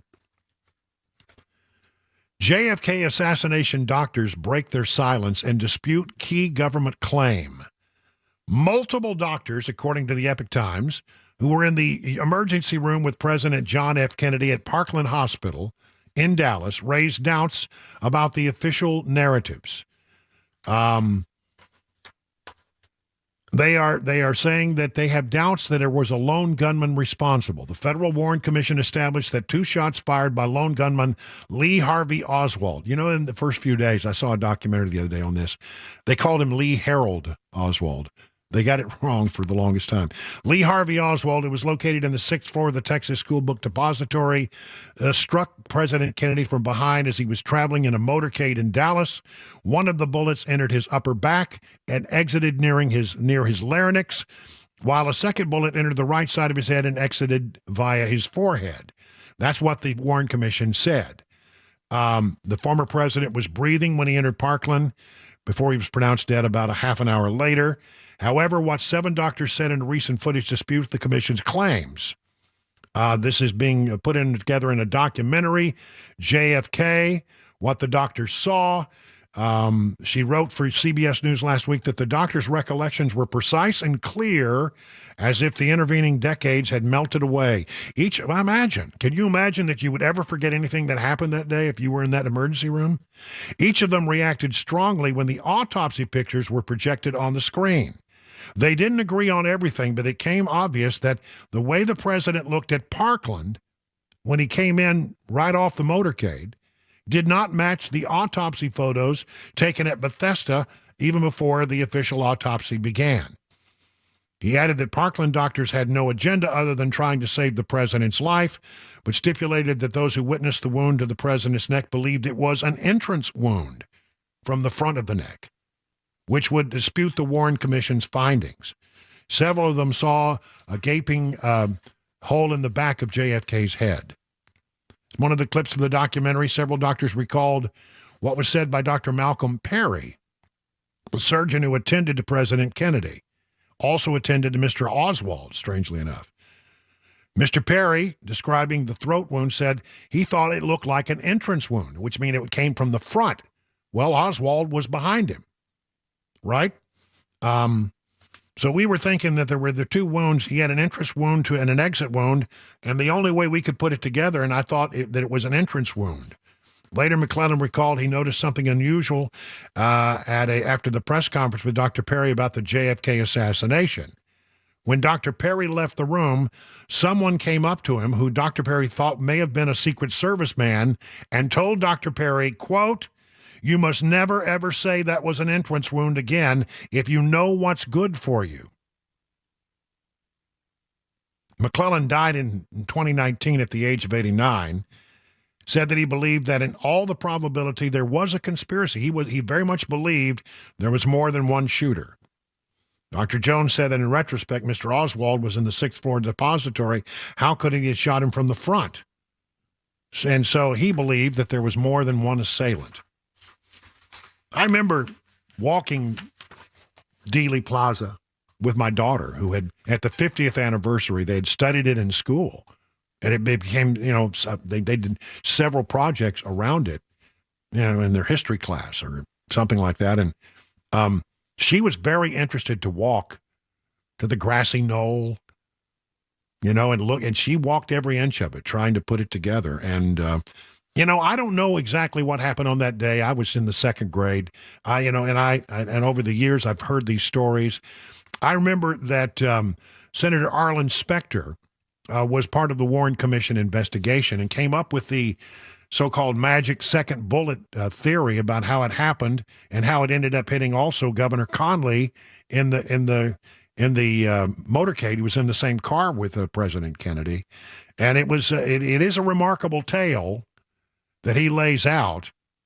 And it never really, as he describes it, even, although he believed it absolutely, I never really could visualize how that was possible. But, until we get all of the documents, if we ever get all the documents, I don't know that we'll ever know. I want to end on a lighter note, if I could. I don't know that it's light, but at least it's amusing to some degree. And it's this story about Daryl Hall and John Oates. I believe it's Daryl Hall lives here in Nashville. Am I correct on that? I believe I am. I think that's right. Yes. I don't know if both of them live here, but I know that one of them does. Hall and Oates are embroiled in a confidential legal battle that has led Daryl Halts to getting a restraining order against John Oates. We don't know much about the lawsuit. It has something to do with some kind of debt, but there was a motion granted for a temporary restraining order. It was approved by the Nashville Chancery Court, and they didn't give too much information about it because the documents are all sealed. That's right. He said, I guess there's an argument between the two of them, and Hall said to Oates, I can't go for that. No, I can't. Apparently, Hall was on Bill Mayer's Club Random podcast last year and took issue with the fact that Mayer described Oates as his partner. He said, John and I are brothers, but we're not creative brothers. We are business partners. We made a record called Hall and Oates together, but we've always been very separate, and that's a very important thing for me. He diminished the collaborative aspect of Hall and Oates using the duo's 80 Kiss on My List as an example. He said, I sung all those harmonies. He said, Oates wasn't even on that song. It was their number one hit. He said, that's all me. And Oates is not credited as a songwriter, but is listed as being the co-producer of the album. So bad blood between Hall and Oates. And he says, I can't go for that. 50 minutes now past the hour of 6 o'clock on Super Talk.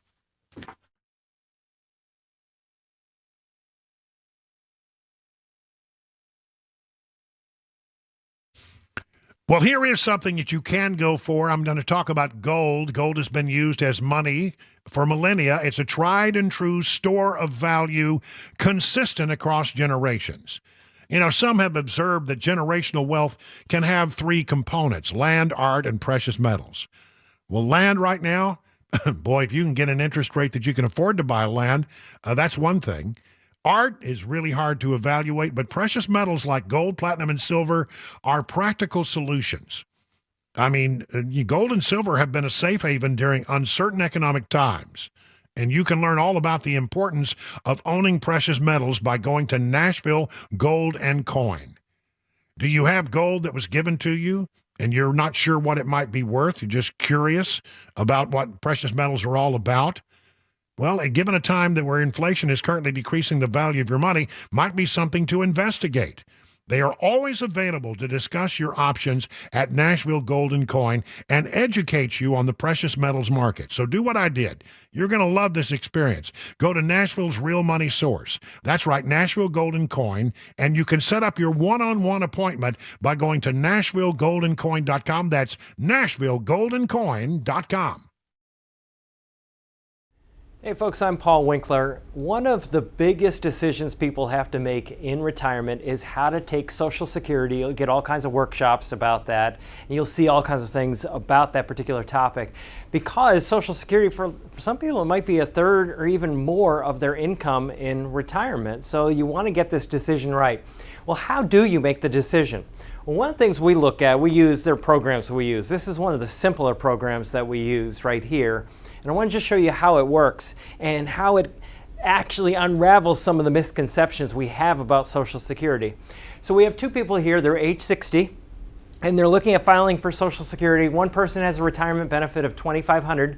That is their main benefit from Social Security at their full retirement age. The other one has a $500 benefit. And what we can do here, which is kind of cool, is look at this and say, okay, well, what if we have this person has that life expectancy and that person has that life expectancy there? And then what we do is we assume a certain cost of living increase in Social Security. What would be the optimal for taking the benefit where they get the most benefit or the most bang from their buck?